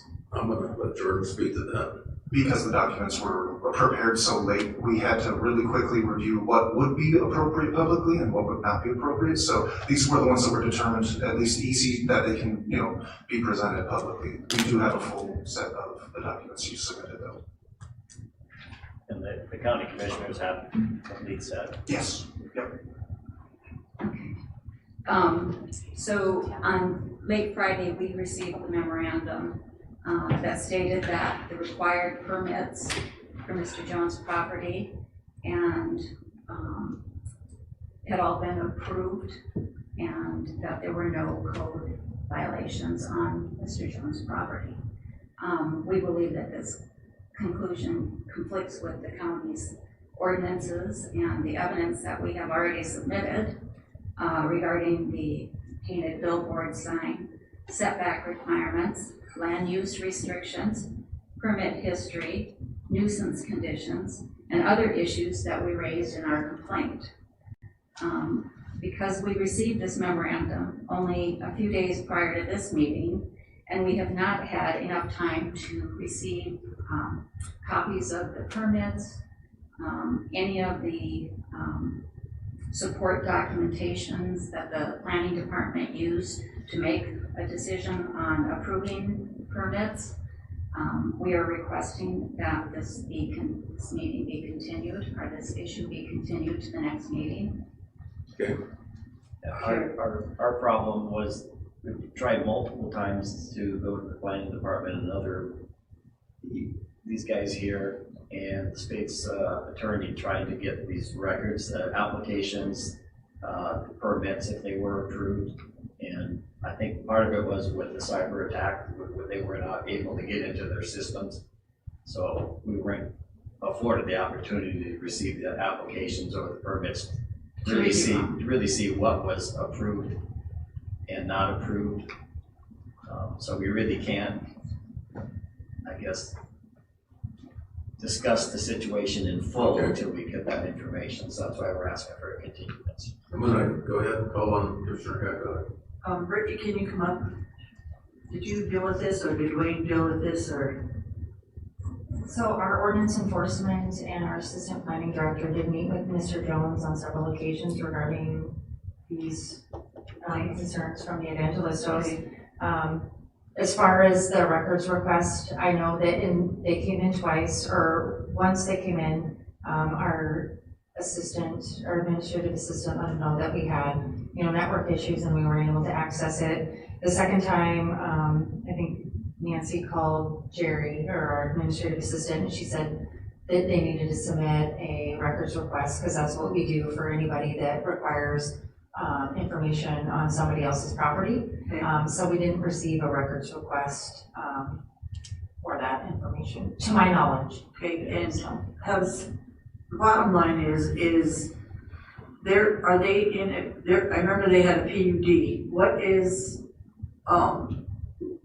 Curtis Jones' property? What is it zoned as? So that Mr. Jones's property is zoned agriculture. Okay. He has 2 lots, and they're considered developmental lots under our ordinance. Okay. So he has 2 lots, so that center lot line is not considered, we don't consider that in a developmental lot. Okay. And he's legal non-conforming agriculture zoning.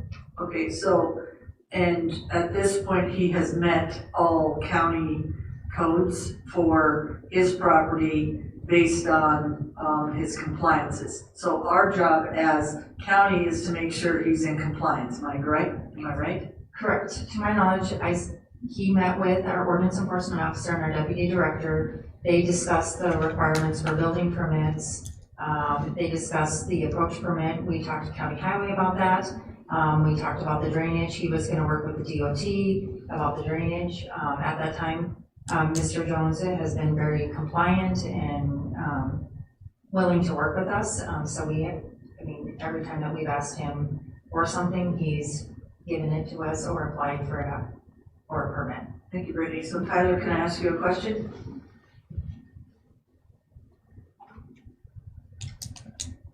So for me, I don't have a problem if these guys want a records request and make sure they have their information that everything was done right.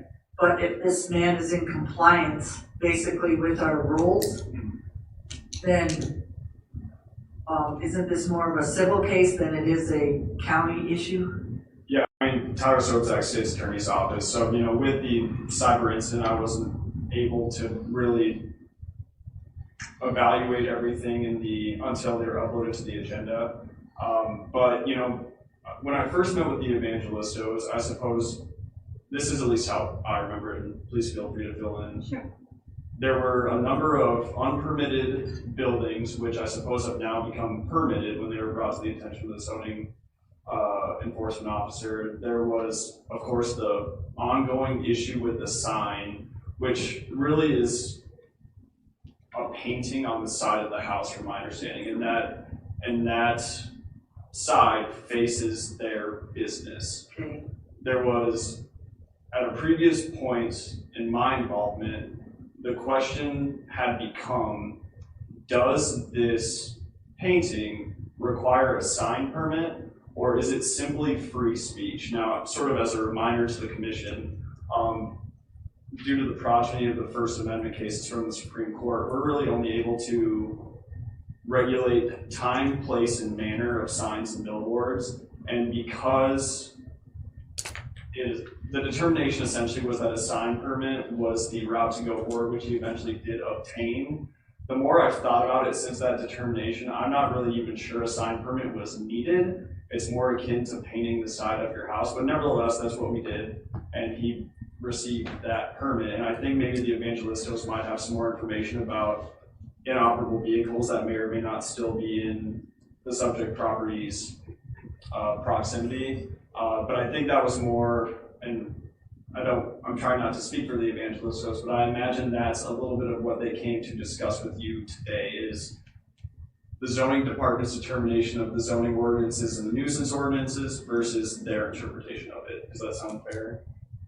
Well, it's the county's guidelines that we wanted to discuss on this, but the sign, the sign issue, we weren't even aware that a permit had been provided and given to him, Mr. Jones.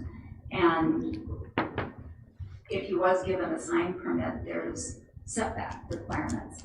And I believe those for a sign are 25 feet. Well, the setback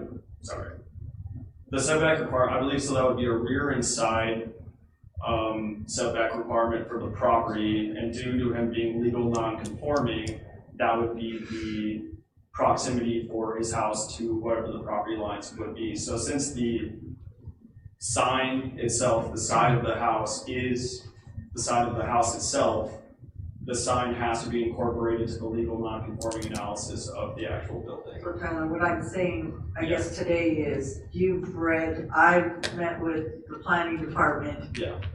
He's met the requirements due through the planning department. Because someone disagrees, that's fine with what the planning department came up with. It becomes a civil case of, you think he shouldn't have a sign, you think he's hurting your building. Isn't that more of a civil case? It's not a county issue. It becomes, you want to take him to court because you don't like his sign, you want to take him to court. Pennington County does not regulate that. If he's in compliant, and I did ask if he was in compliant with all your complaints, and he came in and made what he was supposed to do, and maybe we have to return his money on his sign or whatever because he didn't need it. Bottom line, it's more of a civil case to me once I saw the complaints, made sure that, okay, did he get his building permits? Did he do his sign right? Did he do his stuff?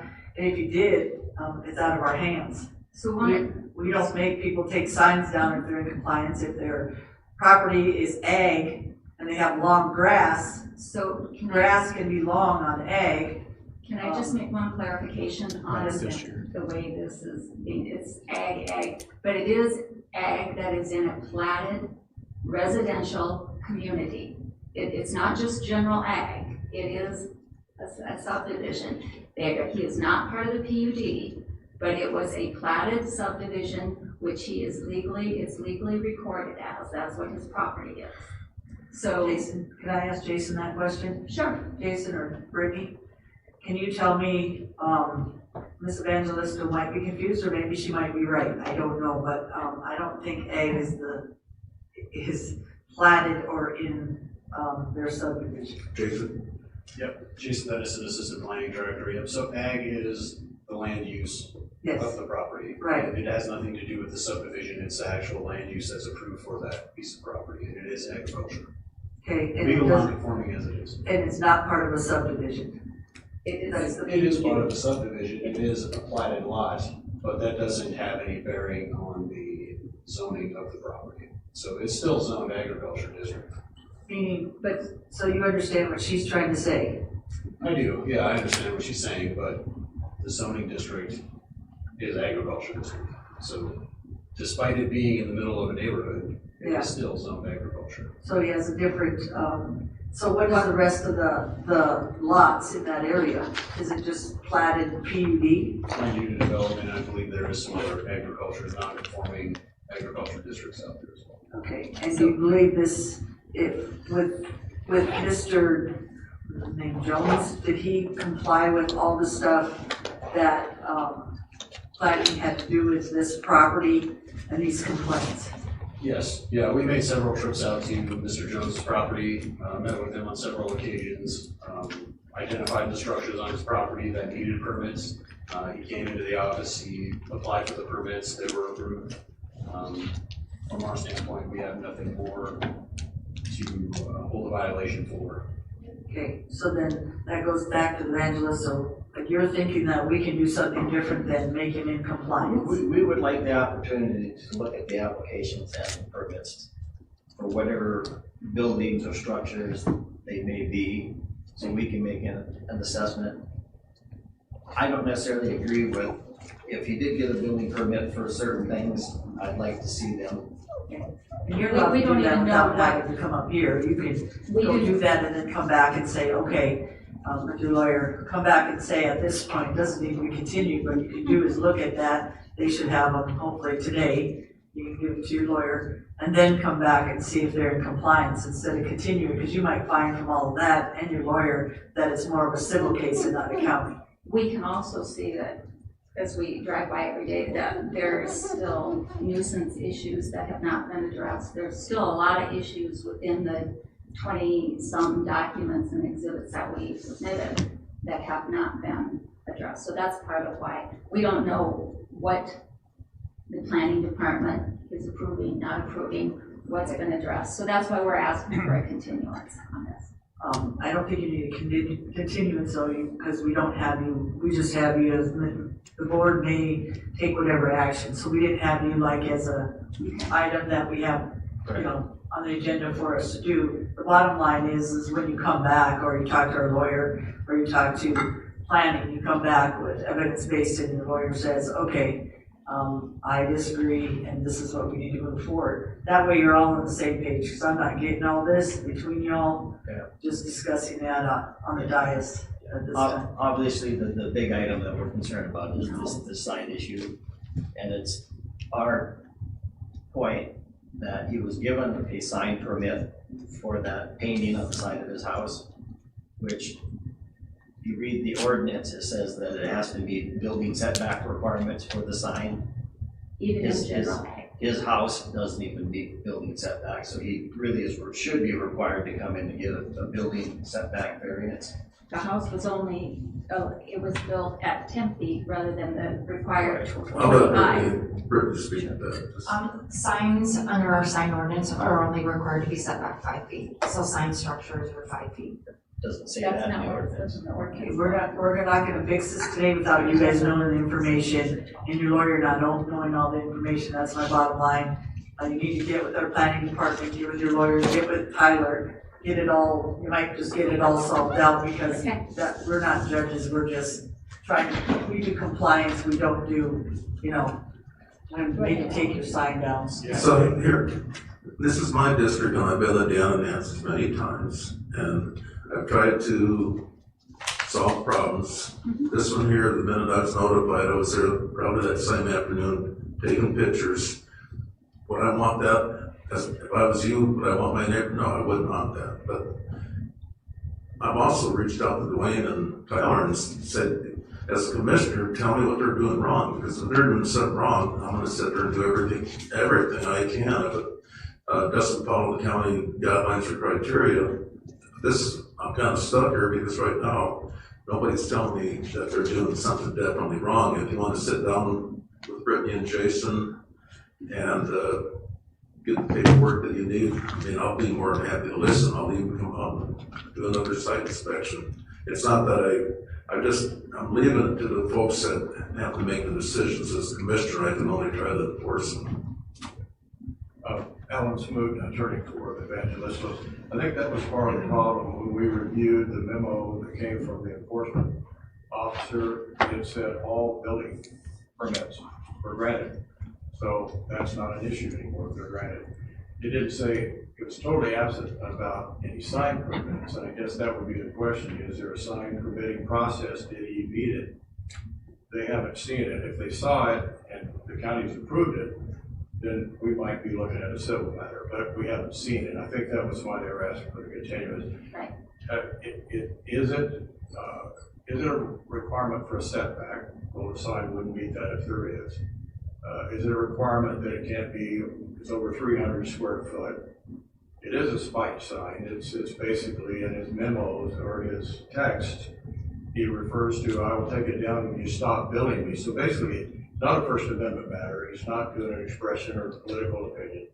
He's basically saying, I'm going to coerce you into not billing me for my pro rata share of the water system that they put all the money in to build to improve that whole area.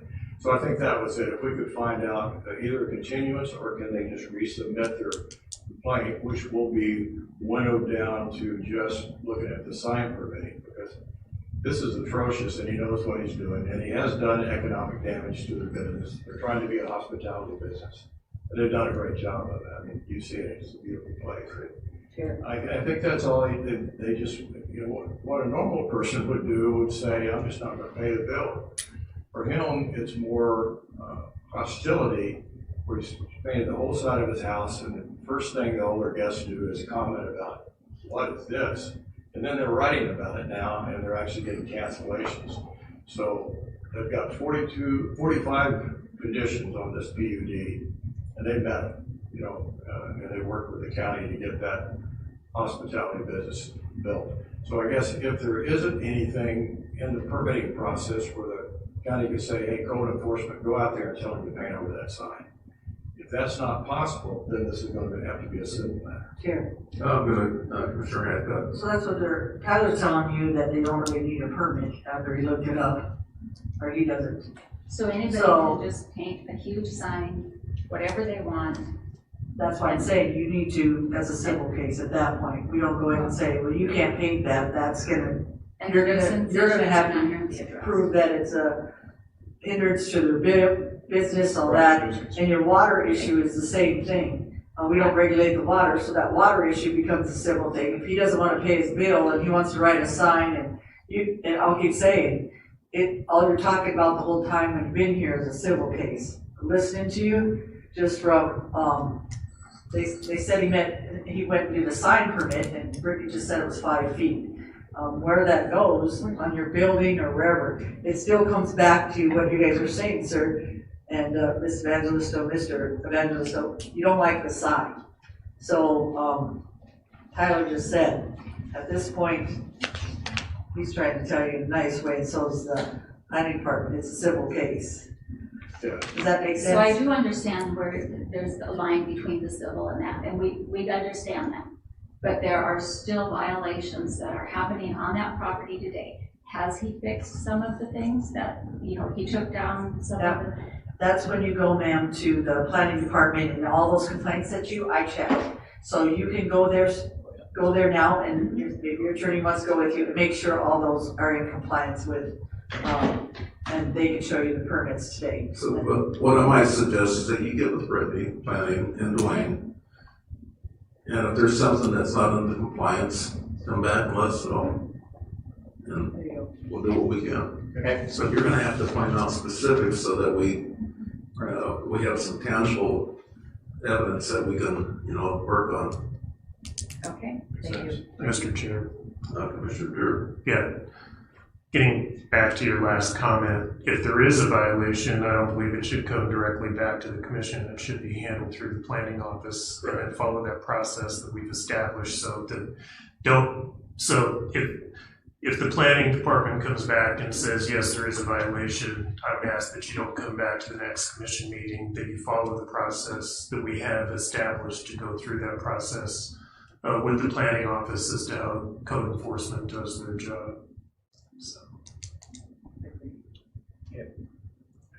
Thank you. Absolutely.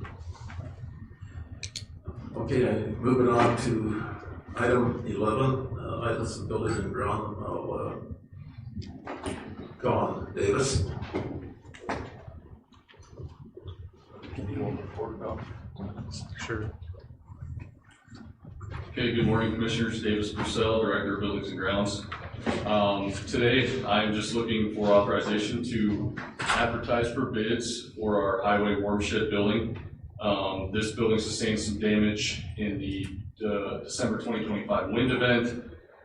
Some of that damage includes some structural repairs, adding some OSB sheathing to the walls and the roofs, roof truss bracing and repairs, roof purlin repairs, and other related work.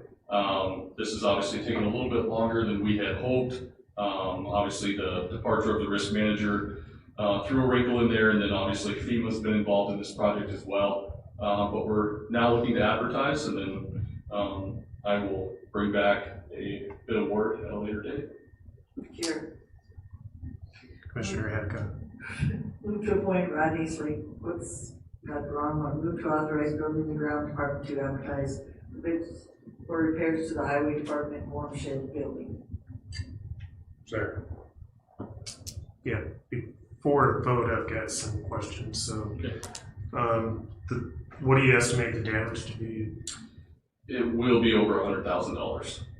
That's why we're following procurement laws here for bidding. Estimation probably between $200,000 and $300,000. All right. So, if it happened in December, when was it submitted to insurance? It probably about a month thereafter, in January. And so our insurance provider I'm assuming then they've sent an adjuster out to look at it? Absolutely, multiple times. Yep. Are they balking? No. Okay. No. All right. Okay, we have a motion and a second. All in favor? Aye. Aye. Thanks. Thanks.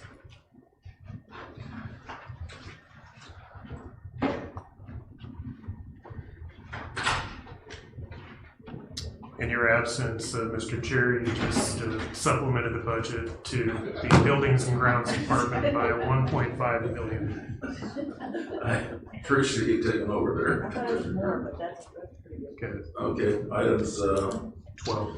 Item 12, item from equalization. I'll recognize Trevor. Morning, Trevor. Morning. Trevor Abernathy, Director of Equalization. So I'm bringing this item before you here today. We conducted all the interviews, and I'm coming with my recommendation for the Deputy Director of Equalization as Rodney Sletton here, and I would ask that you appoint him as the deputy. Chair. Commissioner Hadcock. There was two really good applicants, you had Scott and Ron, and either one, I believe, would have done a amazing job. In the long run, we picked Rod, most experienced, he's been there for a while. So I think the choice was good.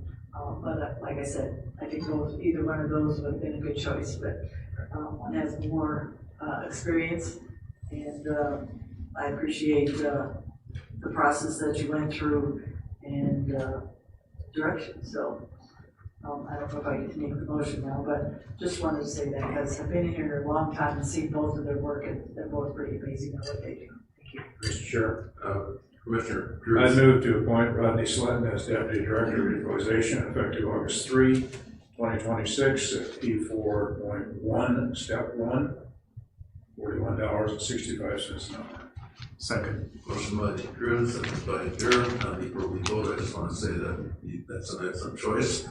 I've worked with Rod for many years, and I can truly say that he's very knowledgeable, but more so that he's very professional. And so you got a very good deputy. With that being said, all in favor of the motion indicate by saying aye. Aye. Opposed? Motion carried. Thank you, Trevor. Item 13, items from the highway. I'll recognize Joe Miller.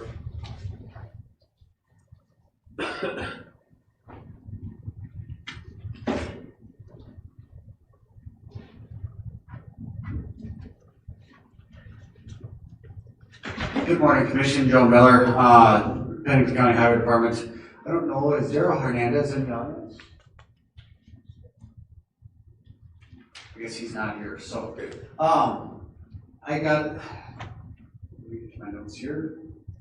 So Bombing Range Road, it was put in front of you. I believe he's requesting some action, or I don't know exactly what his intent was by putting this on the agenda. I've communicated with Daryl Hernandez probably 5 or 6 times in the last 6 months, and Bombing Range Road is actually one of the roads that was identified in our master transportation plan that was done in 2024 as a long-term project. And it's been on our 5-year plan for the last probably 3 or 4 years. The issue with Bombing Range Road is the pavement condition index is still an 81. It does ride really, really rough. I'm sure if you've driven down it, it is a roller coaster, much like the Department of Transportation's Highway 44 is a roller coaster down there. It's built on that Badlands gumbo, and unfortunately, it's going to take more than just a mill and overlay to fix the issue. It's going to take a much larger project to go down, get down deep, and put some oversized stuff. It's going to take an entire design, not just a simple mill and overlay to get the road, I guess, to ride smoother, for lack of a better term. We applied for a RAISE grant back in 2024. As you can see, I believe it's in your packet. We had KLJ write that grant for us. At the time, after the grants were awarded, we had a debrief with the federal government entity that was reviewing those, and we learned that we weren't even close to even in the running for getting that grant. So we kind of went back to the drawing board. At the time, we had a couple irons in the fire with trying to get rid of Highway 1416 with Box Elder, making sure we took care of that iron in that fire first. At the time of our master transportation plan, the estimated reconstructing cost was between $15 and $20 million to reconstruct that 6.7 miles of road. So you're looking at probably $2 to $3 million worth of design engineering that needs to go into it. I did call the state this morning, just because with our cybersecurity incident, we don't have total access to all of our accident histories. So the state provided, there's 36 total crashes from 2015. There was 25 of those were injury accidents, 2 fatal accidents, and I actually just learned this morning from Dustin with the state that there was a fatal on there yesterday. So what that did is, for Dustin with the state, it triggered them to do what they call a road safety audit. So they're going to get the sheriff, the highway department, highway patrol, us, and some folks from the DOT to come out and do a safety audit of the road. And then at that time, we'll learn what kind of funding is available, whether there's a safety grant that's available, exactly what's available to reconstruct that road from the state. With that, I mean, we do have other roads in the county that have much higher ADT that are in need of reconstruction. So that's Bombing Range is on our radar. It's just not quite at the top of the list unless we can find a funding source. So with that, I will stand for any questions. Commission? Here. Commissioner Hackett. I've been on that road and I think I sat out of the seat up high more than I stayed straight in my seat all the way there. So through that area. But then the next area is the same way. That's right after it. so it does the same thing, so, but that doesn't make it right for us. So, if we can do anything, if Dustin does his audit and looks that, he doesn't stay in the seat anymore than I did, it's like you just go, literally it's like that. It's not even like a little like this, it's literally, you're hopping in your seat every. Yeah, the state reconstructed Highway 44 there down on the Rapid Creek, the Cheyenne River. Right. Several years ago, probably They did. 6-7 years ago, and it went back to the same way. Yep. So, I mean, it's just a difficult, It's the clay. it's difficult ground to build a road on. So is there anything, at this point, they haven't figured out anything that would keep that because of the water content and the clay that's in there, even with stabilization? Because now that you said it, I've been in that area and that road did, that's what I said, it did return to where it was before. And they spent millions of dollars trying to fix that. So when we had KLJ do the grant application for us for the RAISE grant, we met with Dave Kelly from, I believe he's, I don't know if he's a member, he's a member of the tribe. I don't know exactly what his position is with the Pine Ridge Reservation down there in the tribes. Something with the transportation, I don't remember the exact title, but we met with him and KLJ actually successfully reconstructed a road on the reservation that had similar issues. So they do have, there are fixes out there, but like I said, it's going to cost $15, $20, $25 million. It was $15 million 3 years ago, so you can about imagine what the costs have gone to. Well, they also, that area also was flooding. So they had to reconstruct it and make it higher. If you remember that, if you ever went on that road, it was also flooding, so they had to do it for that reason as well. So that water content on that road is probably never gonna change anyway, unless they build it somewhere else, which they did not. They just tried to reconstruct it a little bit higher, but thank you. So Joe, is there a speed limit on that road? The current speed limit is 50 miles an hour. So until the funding would be available to do the necessary repairs, could the speed limit be adjusted accordingly just for safety purposes? Well, it's funny you asked that. We looked at that this morning. I don't know that adjusting the speed limit is going to do any good. The 85th percentile, so 85% of people are driving 67 miles an hour, and 91 or 93% of people are speeding on that road. So it's a fairly open, and it feels like you can go fast until you get to hitting those bumps, and then you're like, oh crap, now I need to slow down. So it's fairly wide open, so it feels like you can go fast. So never been on it, but I can't wait to try. Mr. Chair. Commissioner Deere. I think you'll get this reference. So if you haven't been on the road and you go down the road, it's one of those where you say, hold my beer, because you can't drive. Okay. So I do have fault. Yeah. So there's no motion needed, so. Yeah, but I do have a couple of questions Sure, related to this. So, yeah, obviously I've been on the road, yeah, and it's no fun when you're pulling a trailer, hauling livestock, et cetera, let alone a car. But, yeah, putting that amount of money into that stretch road is no, and again, it goes back to what Commissioner Adcock spoke to. It's the soil is the issue to build a stable road. And no different than, the millions of dollars put into Wedderwood Road, and the shale, you just have a slide, and your road's gone. So my question, if we don't get the funding, has there been a discussion? And one of them I've made a note. So what the speed is, what is the traffic count on that road? 1,202 in June of 25. So June of last year was 1,202 cars. A day? Okay. And again, yeah, that's gonna be above what we would deem to be a gravel road to maintain, a gravel road. It would be unmaintainable with that traffic. Right. So anyway, yeah, I don't see us putting, the money into it, because again, the issue is when you put money into that, then it's a continual money pit without doing the road correctly.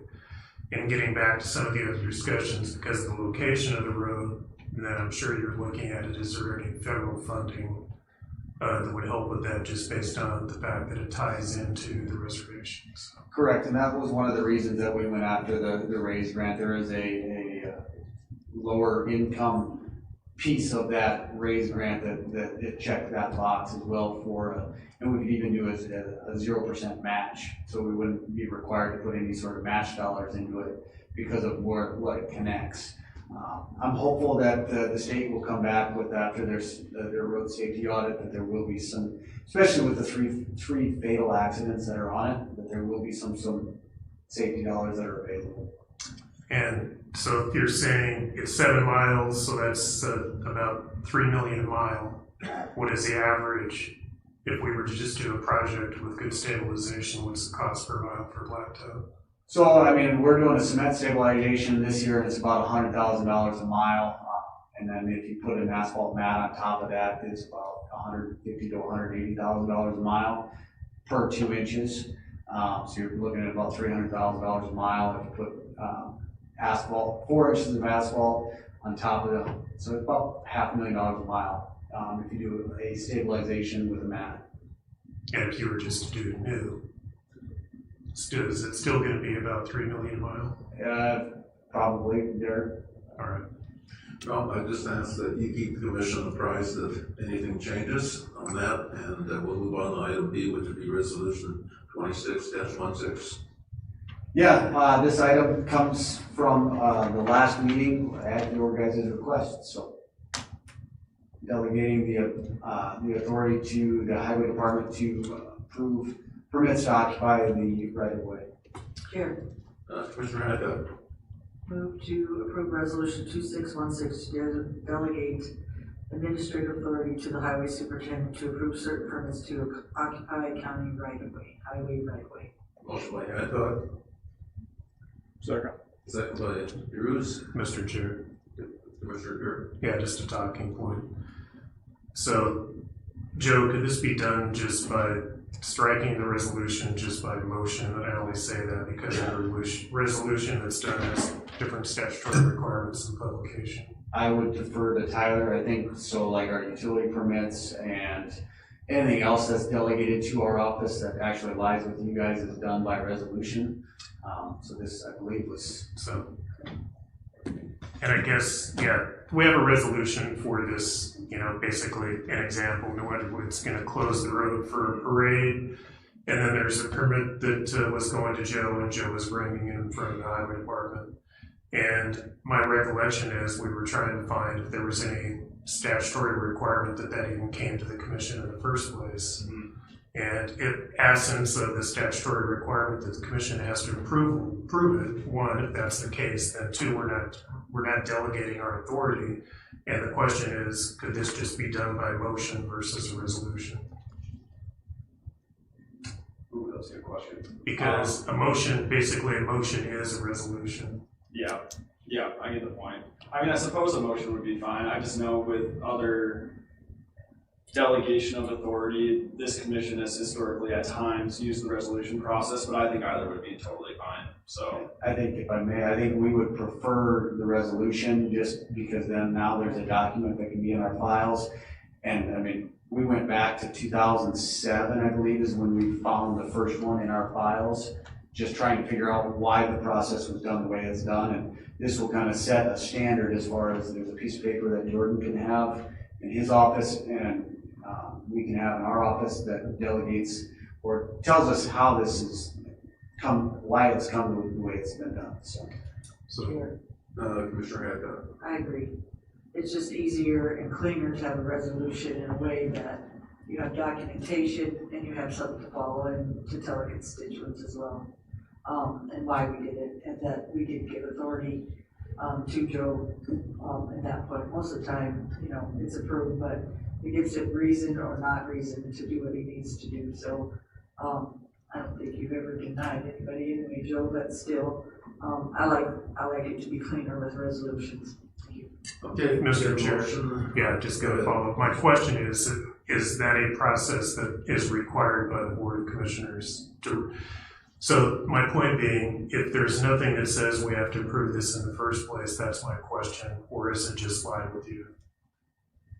That's a kind of question. We didn't research that. We went back and researched our files as far as why, if we can find any documentation as to if there's state law or at some point the commission said, oh, highway, you need to bring these to us, it's just always historically been done. There's only one other person in our office that's been there longer than Connie, and that's Eric, and he wasn't involved in this stuff. Connie started in 2008, and this is just the way that it's always been done. So it's bringing back to you guys. So we assume that at some point there was some state law or something. There was a reason that it was brought from you guys. And that you wanted it like this. Am I correct, or you don't care? Say that. That you wanted it to be a residential? I think it's a lot easier for the constituents, and it's timely, right? Because sometimes they may call and say, hey, we're gonna close, like Newman would, right, for the 4th of July parade. Call and say, hey, we wanna do this on Avenue A. Well, the next Board of Commissioners meeting was, I believe, July 5th, so it's like, we don't meet the meeting requirements, so. So you don't mind resolution? I don't. Maybe one. I would prefer that, just, so there's a document. Well, if the resolution will work, I don't have a problem with it either, so. If I recall, Commissioner Hancock made the motion, seconded by Drew, so all in favor indicate by saying aye. Aye. Opposed? Motion carried. Item D, recommend, item C, and that would be the radar hill drainage. So, with Brittany, my office, and the City of Rapid City's office, we've been working to put this thing together here for about a year, trying to figure out who's going to do what as far as the RFP process, and who's going to get the engineer and how it's going to lay out. So what we finally settled on is what is in front of you. This is an agreement that the City of Rapid City and the Pennington County will basically pay half of the design plan. The design plan is estimated between $200,000 and $300,000. And this agreement lays it out to where it's just like our Deadwood Avenue agreement, where the city will invoice us as the engineer invoices them. So I believe it's up to 3 months later. It's been a minute since I've read this one. So this drainage basin doesn't exist. I mean, it exists physically, right? But there's not a design plan. This one is between Radar Hill and Reservoir Road. The next one over is, I believe it's the unnamed tributary. So this would, development's going east of Rapid Valley, and this would help us and Brittany's office dictate to the developers that, hey, this is what you need to do to meet the design requirements going forward. So we're happy that City of Rapid City has offered to pay for half of this. When they offered that up, they did not have an annex at the time, and now they do. So I believe it's a good compromise. It's going to help the city as they have the plating jurisdiction, and it's going to help the county residents not get flooded out and down below. So with that, I'll stand for any questions. Here, Commissioner Hadcock. I've been on this commission a long time, waiting for this drainage to move forward, and we still don't have our drainage commission, but this area, if you look, and even when we were working with the developers, if you remember on the tip, that it also had a spring in that area, and if you look to the east, or even to the west on Radar Hill Road, you could see that whole drainage basin has been opened up, even worse than it ever was. So any drainage basin is going to affect majorly anything south of them in a way that's going to start flooding them out, because you have all those houses being built.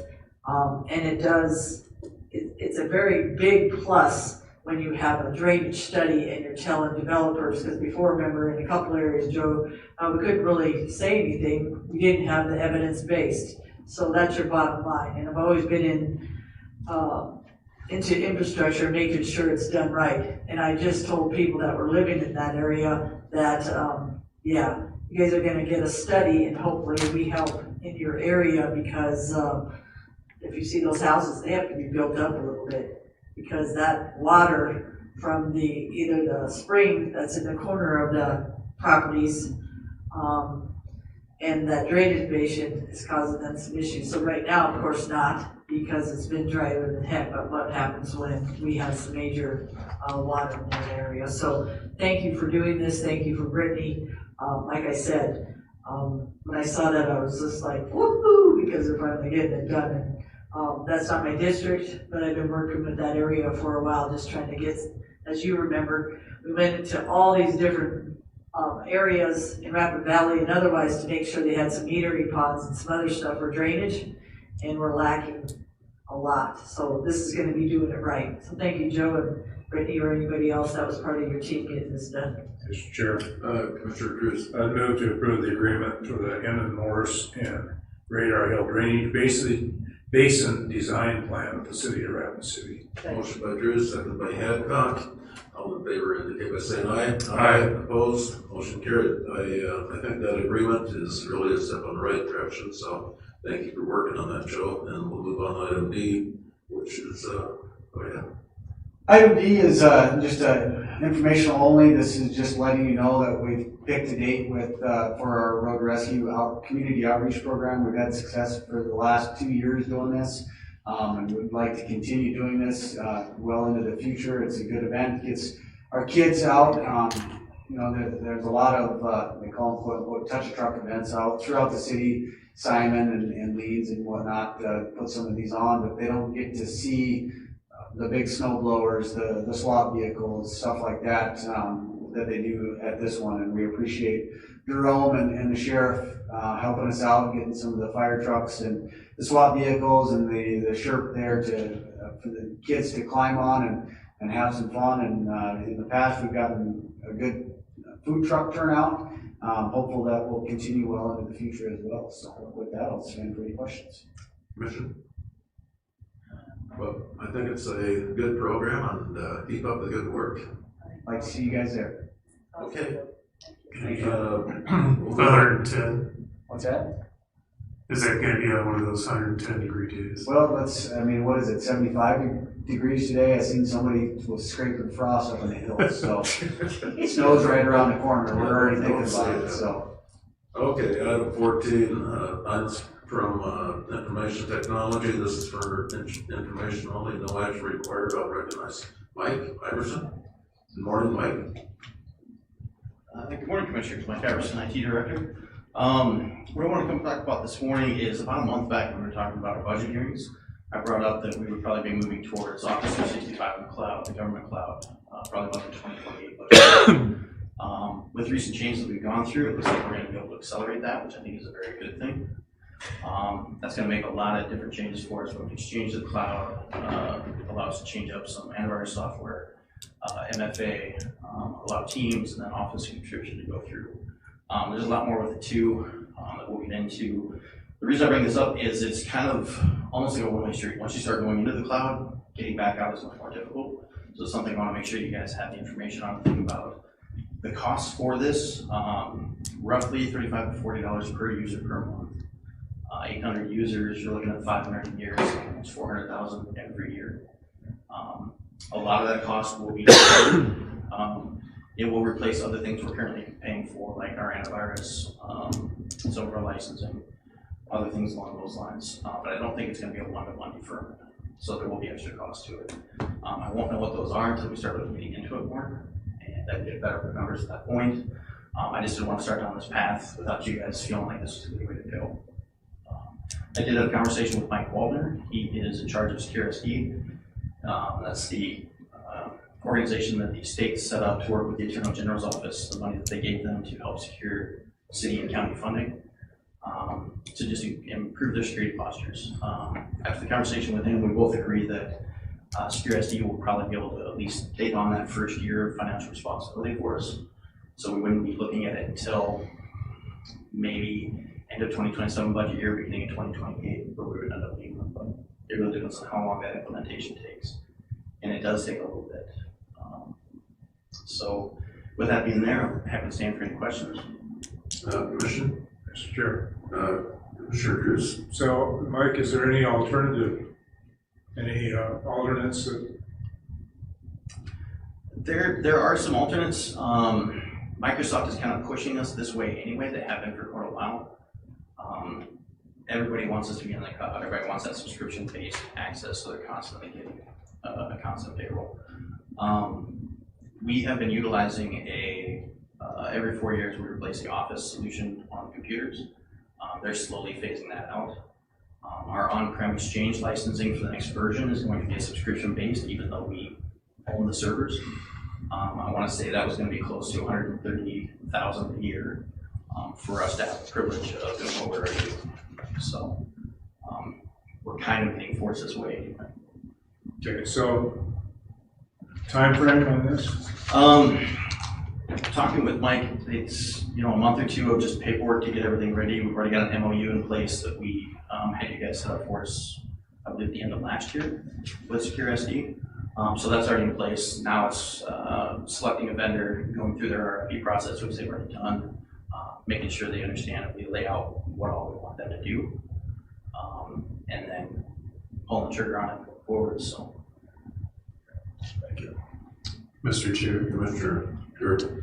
So, Mike, a question, I guess, getting back to a couple things, a follow-up from the treasurer's discussion this morning about the inability to have email yet and some of the issues. So let's just talk about the email for the county and the recent cyber incident we're still dealing with. If we were on this email, the .gov, I know we're switching to, but if we were utilizing the service with Office 365, would we be impacted by what just occurred? the impact would have been a lot less.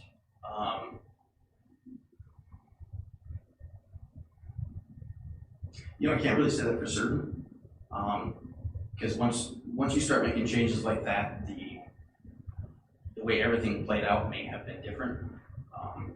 I believe it would have been less, absolutely. All right. And then getting back to the treasurer's discussion this morning, so talking about cashiering, real estate, those types of things, do we have an idea as to when those will be functional? I believe, I was told anyway, last week you guys were testing the real estate. Yep. We thought they were going to start testing at the beginning of this week. They actually started on Friday, so they were a little ahead. They are having to go through document by document and change naming servers on those, and then they're actually doing 3 programs at once because it was easier. The real estate, the cashiering program, and I want to say daily receipts is the other one. That's all part of what they call the treasurer's program.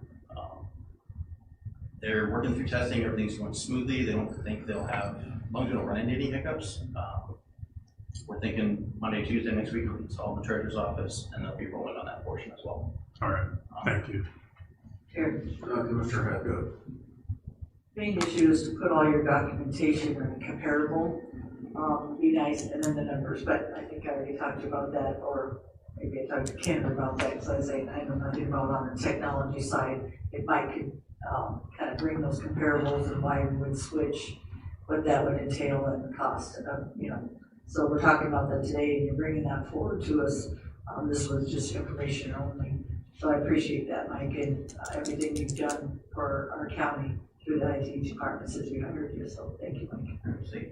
And you're correct, Commissioner. I do plan on bringing this back once I have the hard numbers, yes. But it'll be after we've gone through that time to do that. So it'll be easier to have talk to Jordan and Kenner on some of their stuff, and then what all that IT stuff entails, and then you as well, just to figure out what's our best solution. So I appreciate that, sir.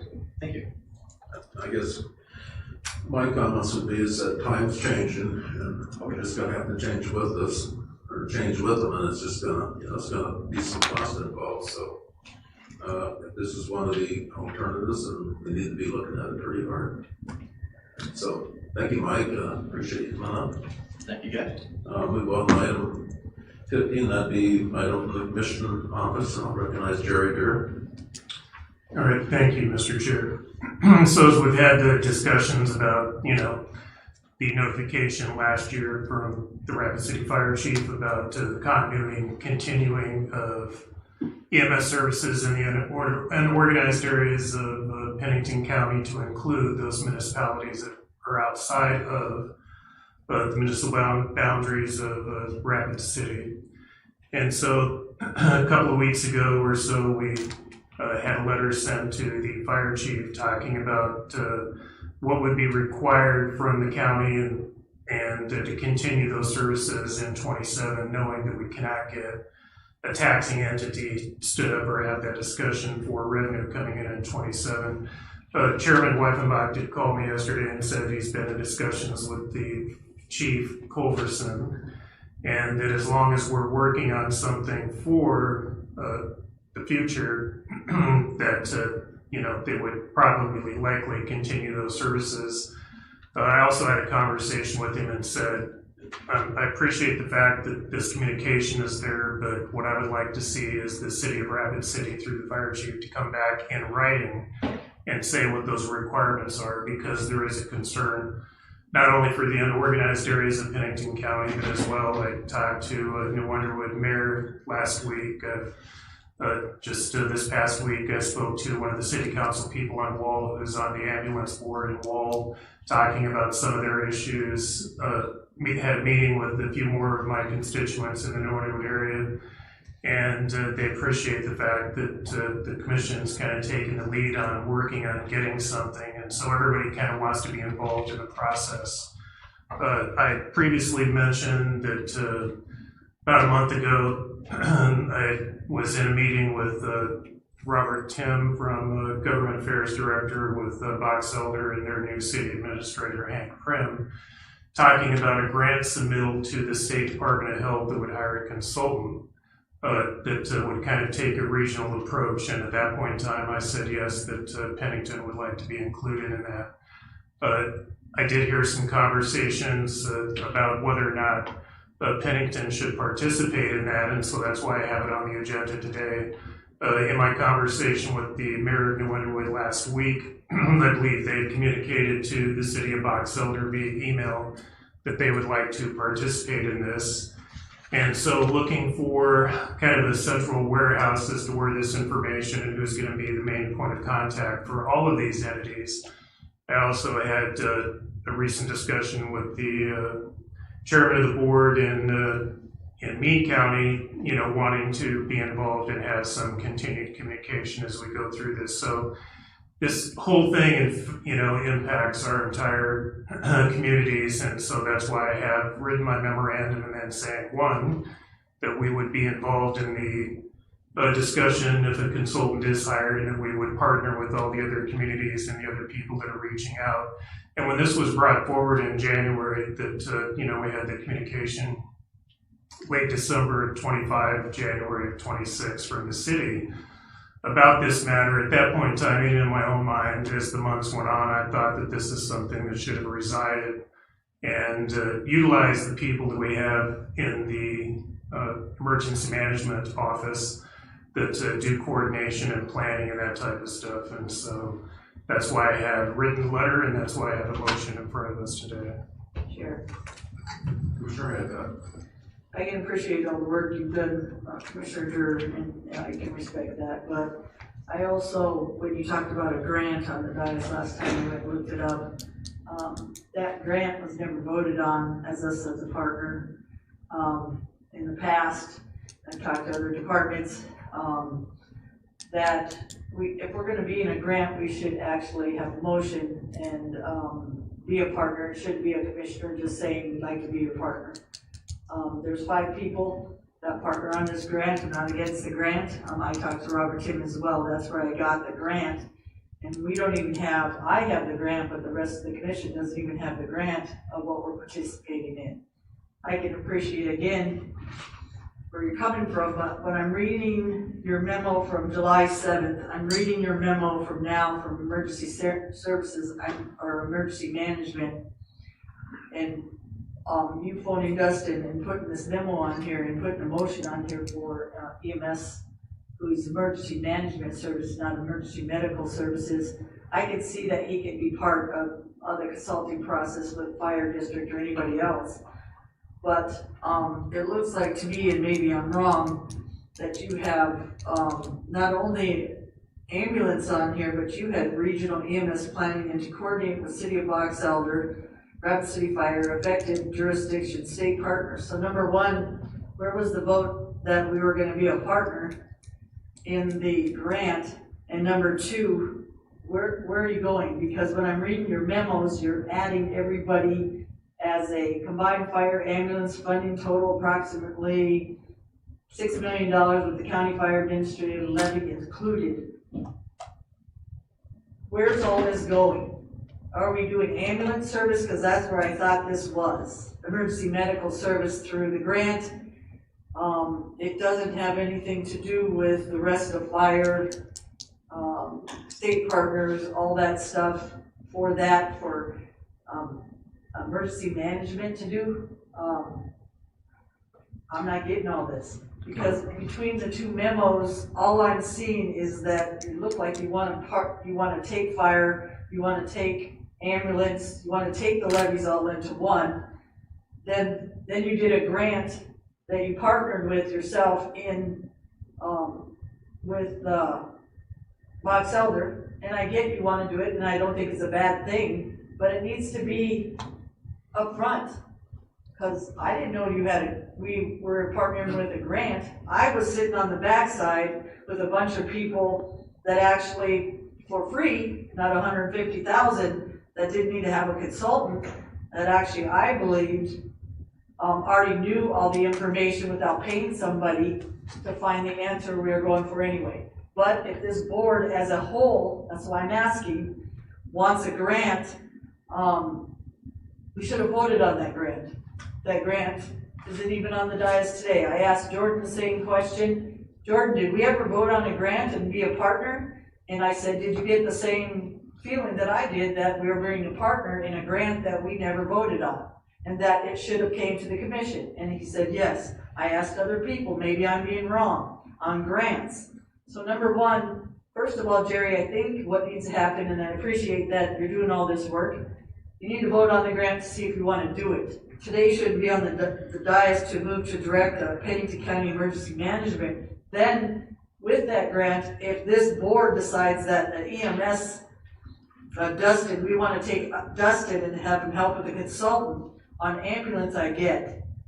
But I keep seeing on these memos that we're including fire districts, we're including other things. Where's your bottom line going with all of this? Are you trying to make a levy, Commissioner Durr, that fits everybody in one with ambulance and fire? Or are you just looking for an ambulance service? Because first of all, we should do and vote on the grant, and that should be brought to the dais. Then second of all, then if this board deems necessary that we should have some consultant that's paid $150,000 and have our EMS looking and, as you say, serve the county's lead coordinating the Office to regional EMS planning to coordinate with City of Box Elder, all these other things. What would be the point if you have a $150,000 grant paying somebody to do that for 9 months? That's a lot of money to have an EMS guy voted in or even put in a consultant in a grant that hasn't even been processed or agreed on or even passed. So maybe you can explain some of this stuff, and where's your bottom line going, Commissioner Durr? Commissioner Durr, go ahead. So Mr. Chair, so one, it is not Pennington County's grant, and there is no financial obligation. Pennington County did not sign any grant paperwork. Pennington County is not on the hook for a consultant. The discussion with the City of Box Elder, which I've mentioned at least twice in the last month about that conversation, was the fact that Box Elder is taking a lead on this, and so Box Elder wrote the grant for regional input because it impacts the region, not just Box Elder. It impacts New Underwood, Wall, Hill City, Keystone, all the other ambulance districts to include the unincorporated areas. And so one, Pennington County didn't sign a grant. We're not obligated for the grant, and it's about a cooperative understanding that we would participate in the discussion that Box Elder is leading on this opportunity. Two, when I put my financial information out there before in my presentation to include the fire districts, I never said that I was looking at changing the organization or structure of our current fire service and or ambulance service. What I did is put the dollars out there that are being collected both by the ambulance and by the fire to show how much money is being collected from the taxpayers throughout, and the fact that almost half of those dollars that are collected come from opt-outs. So it's an overall discussion that is just, this case is primarily targeted toward ambulance service, but it's a discussion to talk about the cost of this to the taxpayers within the county And I've heard conversations about, we need to set up taxing districts. The initial discussion that the Box Elder was looking at was, do we incorporate our current fire district map and say that we're just going to overlay an ambulance, and what is it going to take to fire up and have Box Elder have their own ambulance service? And so throwing the dollars in there about our current ambulance districts was informational to show that on that side of the house, it's not just the fact that Rapid City is saying we're no longer going to provide this service outside the boundaries of the municipality of Rapid City without some funding, some cooperative agreements in place. It is an issue that is not only, it's not secular to Pennington County, it is a statewide issue, and my presentation spoke to the fact that it's been studied as a statewide issue, and not only is it a statewide issue, it's a national issue. And it's about what's happening to our rural communities and the volunteerism and the financial strain. And so talking to a board member in Wall and a council person last week, it's costing them about $325,000 to operate. They're getting in the neighborhood of $170 to $180 based off their special assessment that they're collecting in their district. And the city of Wall is kicking in $160,000 on top of that to include an ambulance payment on an ambulance. And so there is a concern in Wall that the city is not going to be able to contribute that much because they've had a decrease in sales tax revenue. And so you're looking at those entities throughout the county, not just Rapid City, that is saying it's difficult to provide this service and maintain operations financially without getting out solely into their enterprise funds and operating out of a general fund. But it's a big picture discussion. And so the effort is to take a view of this because it's not going to be solved in 6 months, and we can't look at it and say, New Underwood, you're on your own, you figure it out. Wall, you're on your own, you figure it out. Keystone and Hill City and Rapid City and Box Elder. It requires, and again, I appreciate the fact that Box Elder stepped up to the plate and said that we'll write the grant, they're responsible for it, and that they would like partnerships throughout the community to try to get a better picture as to how do we approach this as a community. And for example, for Wall, currently Wall is contracting with Rapid City, and they pay about $250 a run to have Rapid City meet them at the top of Wasta Hill. We heard from individuals at the meeting when I presented my presentation a month ago about the concern about these communities along I-90 that are responding, and what would that obligation look like to them for that funding. And so we have volunteers that have concerns about they're volunteering. They're also, some of them in a taxing district, paying for that. And, there's also a discussion, at the state level with the legislative study looking at how this is going to be funded. So the reason I'm putting all this information out there is about communication and transparency to show what we're looking at. And the motion that I have on here is specifically related to ambulance, not to fire. And the discussion that we're having with the city of Rapid City is related to ambulance, not to fire. And so that's my motion. Chair. Commissioner Hancock. So on this grant that the rest of you haven't seen, it says executive summary, the city of Box Elder along with its partners, Pennington County Mead, City of New Underwood, Rapid City, Fire, Ellsworth, Box Elder, will develop a strategic plan for development and sustainable of ambulance services for the rural frontier area of eastern and southern Pennington County, portions of Meade County. And if we're doing this and we're not partners, why we having our emergency management from Pennington County do it? So that tells me, and I had George and others read, that says we are partnering with. Doesn't mean $150,000 consultant fee, they wrote the grant. I don't remember us saying we'd be a partner. I don't remember we developed a strategic plan and develop and sustainable ambulance services. I'm just saying, Commissioner Dirk, in the past, I've never seen someone go in and make a partner, or not even tell us that we're a strategic partner and we haven't signed off and said, man, this is a great idea, or even knew about it. So that's why I'm having an issue with transparency and communication, because if I'd have known that, I wouldn't have kept meeting with other people to figure out what we were gonna do next. Again, I had to call Rob Tim and ask him, so without being rude. And then the other thing is when I read the memos, it says those numbers matter. When you write about your numbers of up to 6 million, they show the pressure of emergency service funding in not a unique Rapid City, Pennington County ambulance entities are already using levies assessments. The current model will not sustain itself without a more comprehensive approach to funding, taxing authority, service areas, and regional cost sharing. Then all of a sudden, when we're talking about cost sharing, and then I see a memo that says something about an EMS guy, emergency management guy, is gonna go in there and he's gonna take all those entities with a consultant that gets paid $150. And this is if the grant goes through, guys. We don't even know if the grant's gonna go through.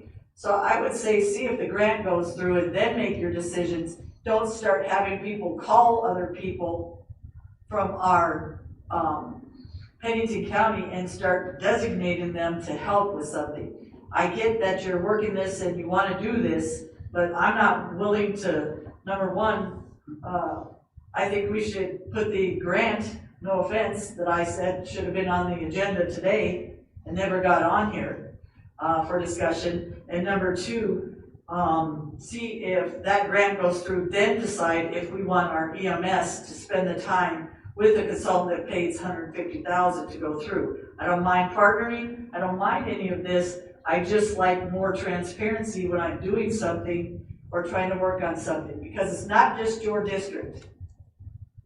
You gotta remember, all of our districts have been paying up to 25 million, or at least the 25 years to Rapid City Fire. Thank you, Rapid City Fire. I see Pravon here, and we respect that. But I also want more transparency to figure out what direction we're going in. And we did have discussions. I also had discussions, and we talked about that. They look like they passed their budget. Pravon, maybe you could answer the question. I don't know if you looked at the budget. If we were in that budget with our $800,000 that you guys were paying for us, supposedly in 27. So I don't know for sure, but I was told that. Thank you. Mr. Chair, so bottom line is where are we going? And Jerry talks about the study and talks about the stuff on here. I think you should put that grant on the, I think the next meeting the grant should be on there. I don't think there should be any motions made before that is done. Mr.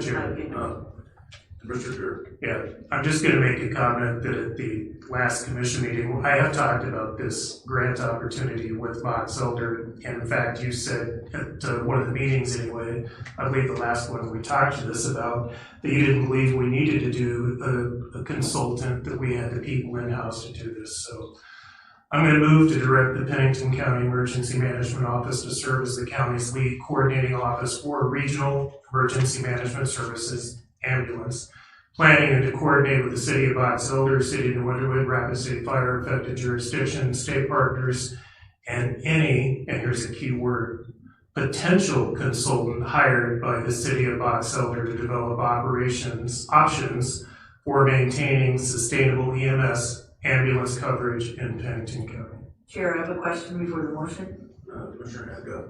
Tyler, can I ask you a question, please?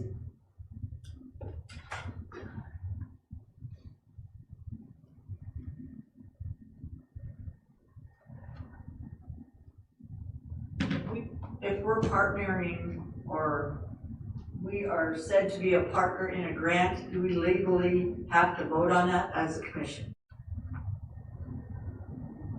So,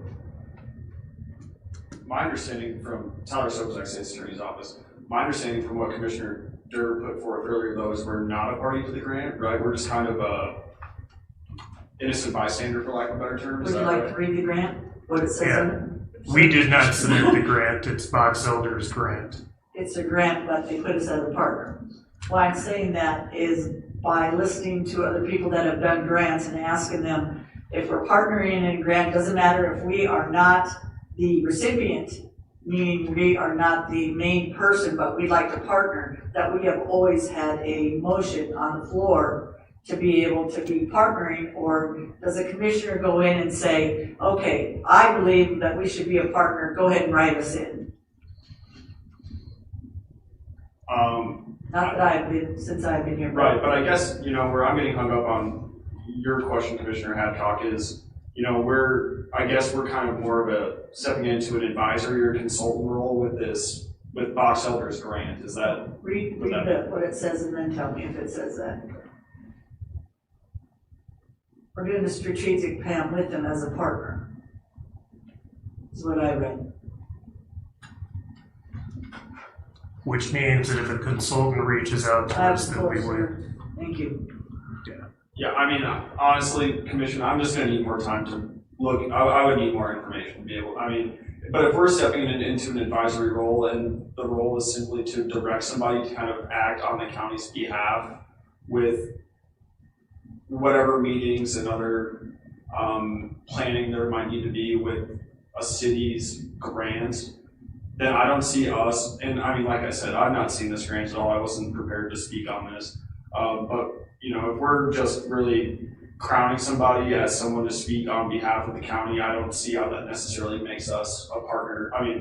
Maybe really what we're getting hung up on is the term partner, and whether we're the legal recipient of that grant versus if we're a partner to just help facilitate the grant with Box Elder. So can I ask you a question? Sure. So you have an executive summary that we are basically a partner.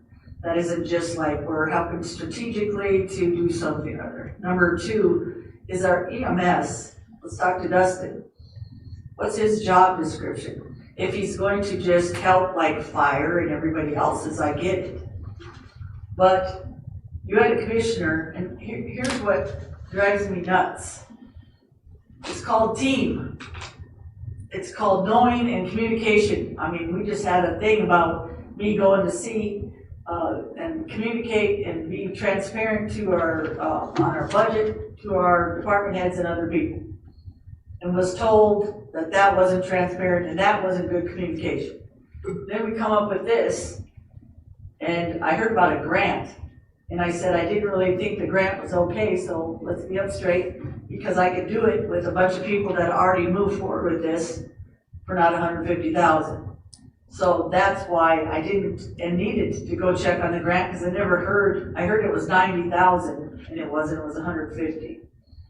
So all I'm asking is for, if we're talking transparency and communication, we're not seeming to get it. We're getting the I person that decides for us and then tells others you gotta be transparent and communicative, and then we get a grant that I'm partnering with, that if I'd have known I was a partner or even had the grant up here, Tyler, that I wouldn't have kept going forward on my stuff that I was doing, and Commissioner or Ron Weichenbach had set forth for me to do. So why I'm having issues sometimes is that we get kind of backsided with memos and other stuff when we're trying to work on stuff, and this is supposed to be a team commission. So, that's all I'm asking. Okay, I'm trying to get on point. I'm gonna go ahead and second that motion for discussion. I'm going to ask Dustin to please come up. And Dustin, my question to you is, what's your thoughts on this? Do you think, to me, I'm looking at the motion. The motion is just to direct your department to be the coordinator. That's what I see. So good afternoon, Commission. Dustin Willett, Director of Emergency Management for Rapid City, Pennington County. In terms of job description, the role of myself and my office does include planning, does include strategic planning, and it usually frames that in the context of a defined disaster or emergency. I think it could be argued that the potential loss of ambulance service to citizens in Pennington County could constitute a state of emergency. That's a significant thing. If somebody calls 911 and doesn't get an ambulance, that's a bad day. That being said, I know that there are a lot of people that have worked on this, have been alongside and tangential in that for meetings over the last 2 years. Fire administration has done a lot of work on this. To answer your question, and per Commissioner Durr's memo and the motion, it's something that our office is capable of doing. And as I spoke with Commissioner Durr, my ask is for, and I think it aligns with Commissioner Hadcock's request as well. In terms of tasking and transparency, it's just a matter of what this dais, what this commission wants to task my office with doing. And if there is clear direction from the commission in the form of a motion, I'm certainly not going to sit here and tell anybody no. If the commission directs me to do something, we'll put our best foot forward and do what we can to do it. And then the last thing I would say to that, actually, does that answer your question, or is there any other thoughts I could give you on that? Mr. Chair? Commissioner Durr. Yeah, so I'm going to say, when I had this discussion, before I wrote the memo and put this in there, I had a discussion with Dustin and said, do you believe that I believe anyway we need central warehousing so that everybody knows where to go. And it's not, do I go to this commissioner, do I go to that commissioner, do I go to what department head, where do I go? That there is a central location for this to be kind of coordinated, and that's what emergency management does. And so that's why I had the conversation with Dustin. And at one point in time in my career, I used to supervise emergency management. And so we did planning efforts like this. And getting back to it, it would be, I do believe, getting back to your comments about that you've been involved in conversations with this for the last couple of years because it's kind of been out there festering, I think is just another good reason that your office is a good place for this to sit. Mr. Chair. Commissioner Drews. So I'm going to support this motion. But as I look at all of the issues that we're dealing with, the EMS is a major issue throughout all of South Dakota. It's probably a bigger issue as far as ambulance service for western South Dakota than it is for eastern South Dakota, just because of the population centers and convenience of being able to get to areas. We're a very big open area. We don't fit a lot of the confines that the state is trying to figure out how to service ambulance services plus service the entire EMS area. And so I think this is a step in the right direction of moving forward. Doesn't mention or include the grant, and so I'm supportive of it. Okay, I'm going to go ahead and call the vote. So all in favor indicate by saying aye. Aye. Opposed? No.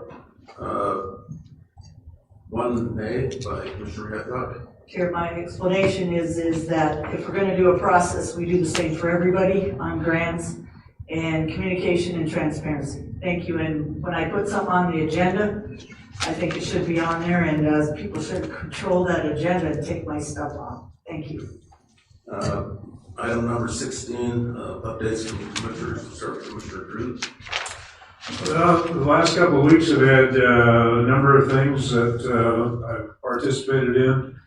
Elevate had their meeting with the introduction of their new president CEO, which is Jack Valentine. Comes to Elevate from the South Dakota Governor's Office of Economic Development. And so he's on board and working at the present time. Also attended the meeting of the Black Hills Military Advisory Committee meeting. Bylaws have been adopted for that group as they've reorganized. Attended the Complete Health Board meeting, and I am going to be an advocate for during budget time of their request of the $131,000. I think we have them scheduled for about $100,000 in our budget this year. but by looking at what they provide for the area, the community, that I think that, and the way that they can multiply the dollars that are provided to them, I just think that's an excellent effort on behalf of the county to be supportive of their request. And I think there was one more that I participated in, but I can't think of what that was. How about the Johnson Stadium? Well, the election? Well, you're a poll worker, weren't you? Yeah, we did do, my wife and I, were a couple of volunteers, late volunteers, to assist with the election process. Very good. Commissioner Durfee.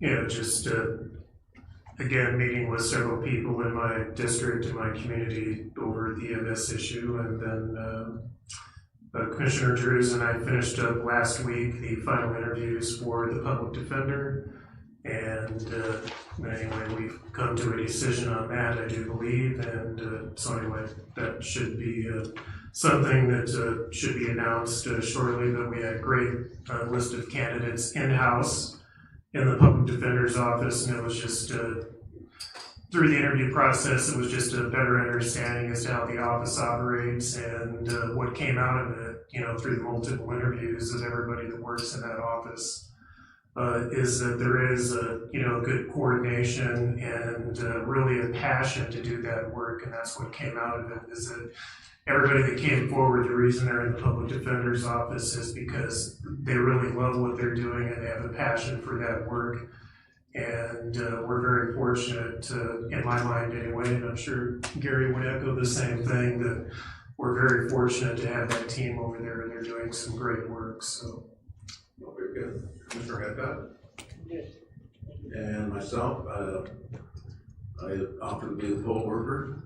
We talked a lot about hand counting, and so when I volunteered, I thought it was just gonna be 2 or 3 hours, because that's what kept sticking in my head. And once I volunteered, well, then I found out it was more like 13 or 14 hours. So, but it was good. I met a lot of people, and it's just really good to get out there and see the people that come and they want to vote. And it's, would I do it again? I'd do it again, but I'm going to need something better in the middle chair. So with that being said, I look for motion to enter into executive session. Mr. Chair, I'm going to move to enter into executive session pursuant to SDCL 125.2.1 for the purposes of discussing personnel, and 125-26 for the purposes of discussing emergency management. Motion by Deere, second by Hadcock. All in favor, indicate by saying aye. Aye. Opposed? We're moving into executive session.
Sorry. So I got a motion by Drew to come on to the second. Second by Drew, all in favor, indicate by saying aye. Aye. Motion, Make a motion to adjourn. Second. I got a motion by Drew, second by Drew, to adjourn, all in favor, say aye. Aye. Opposed, motion carried, we're adjourned.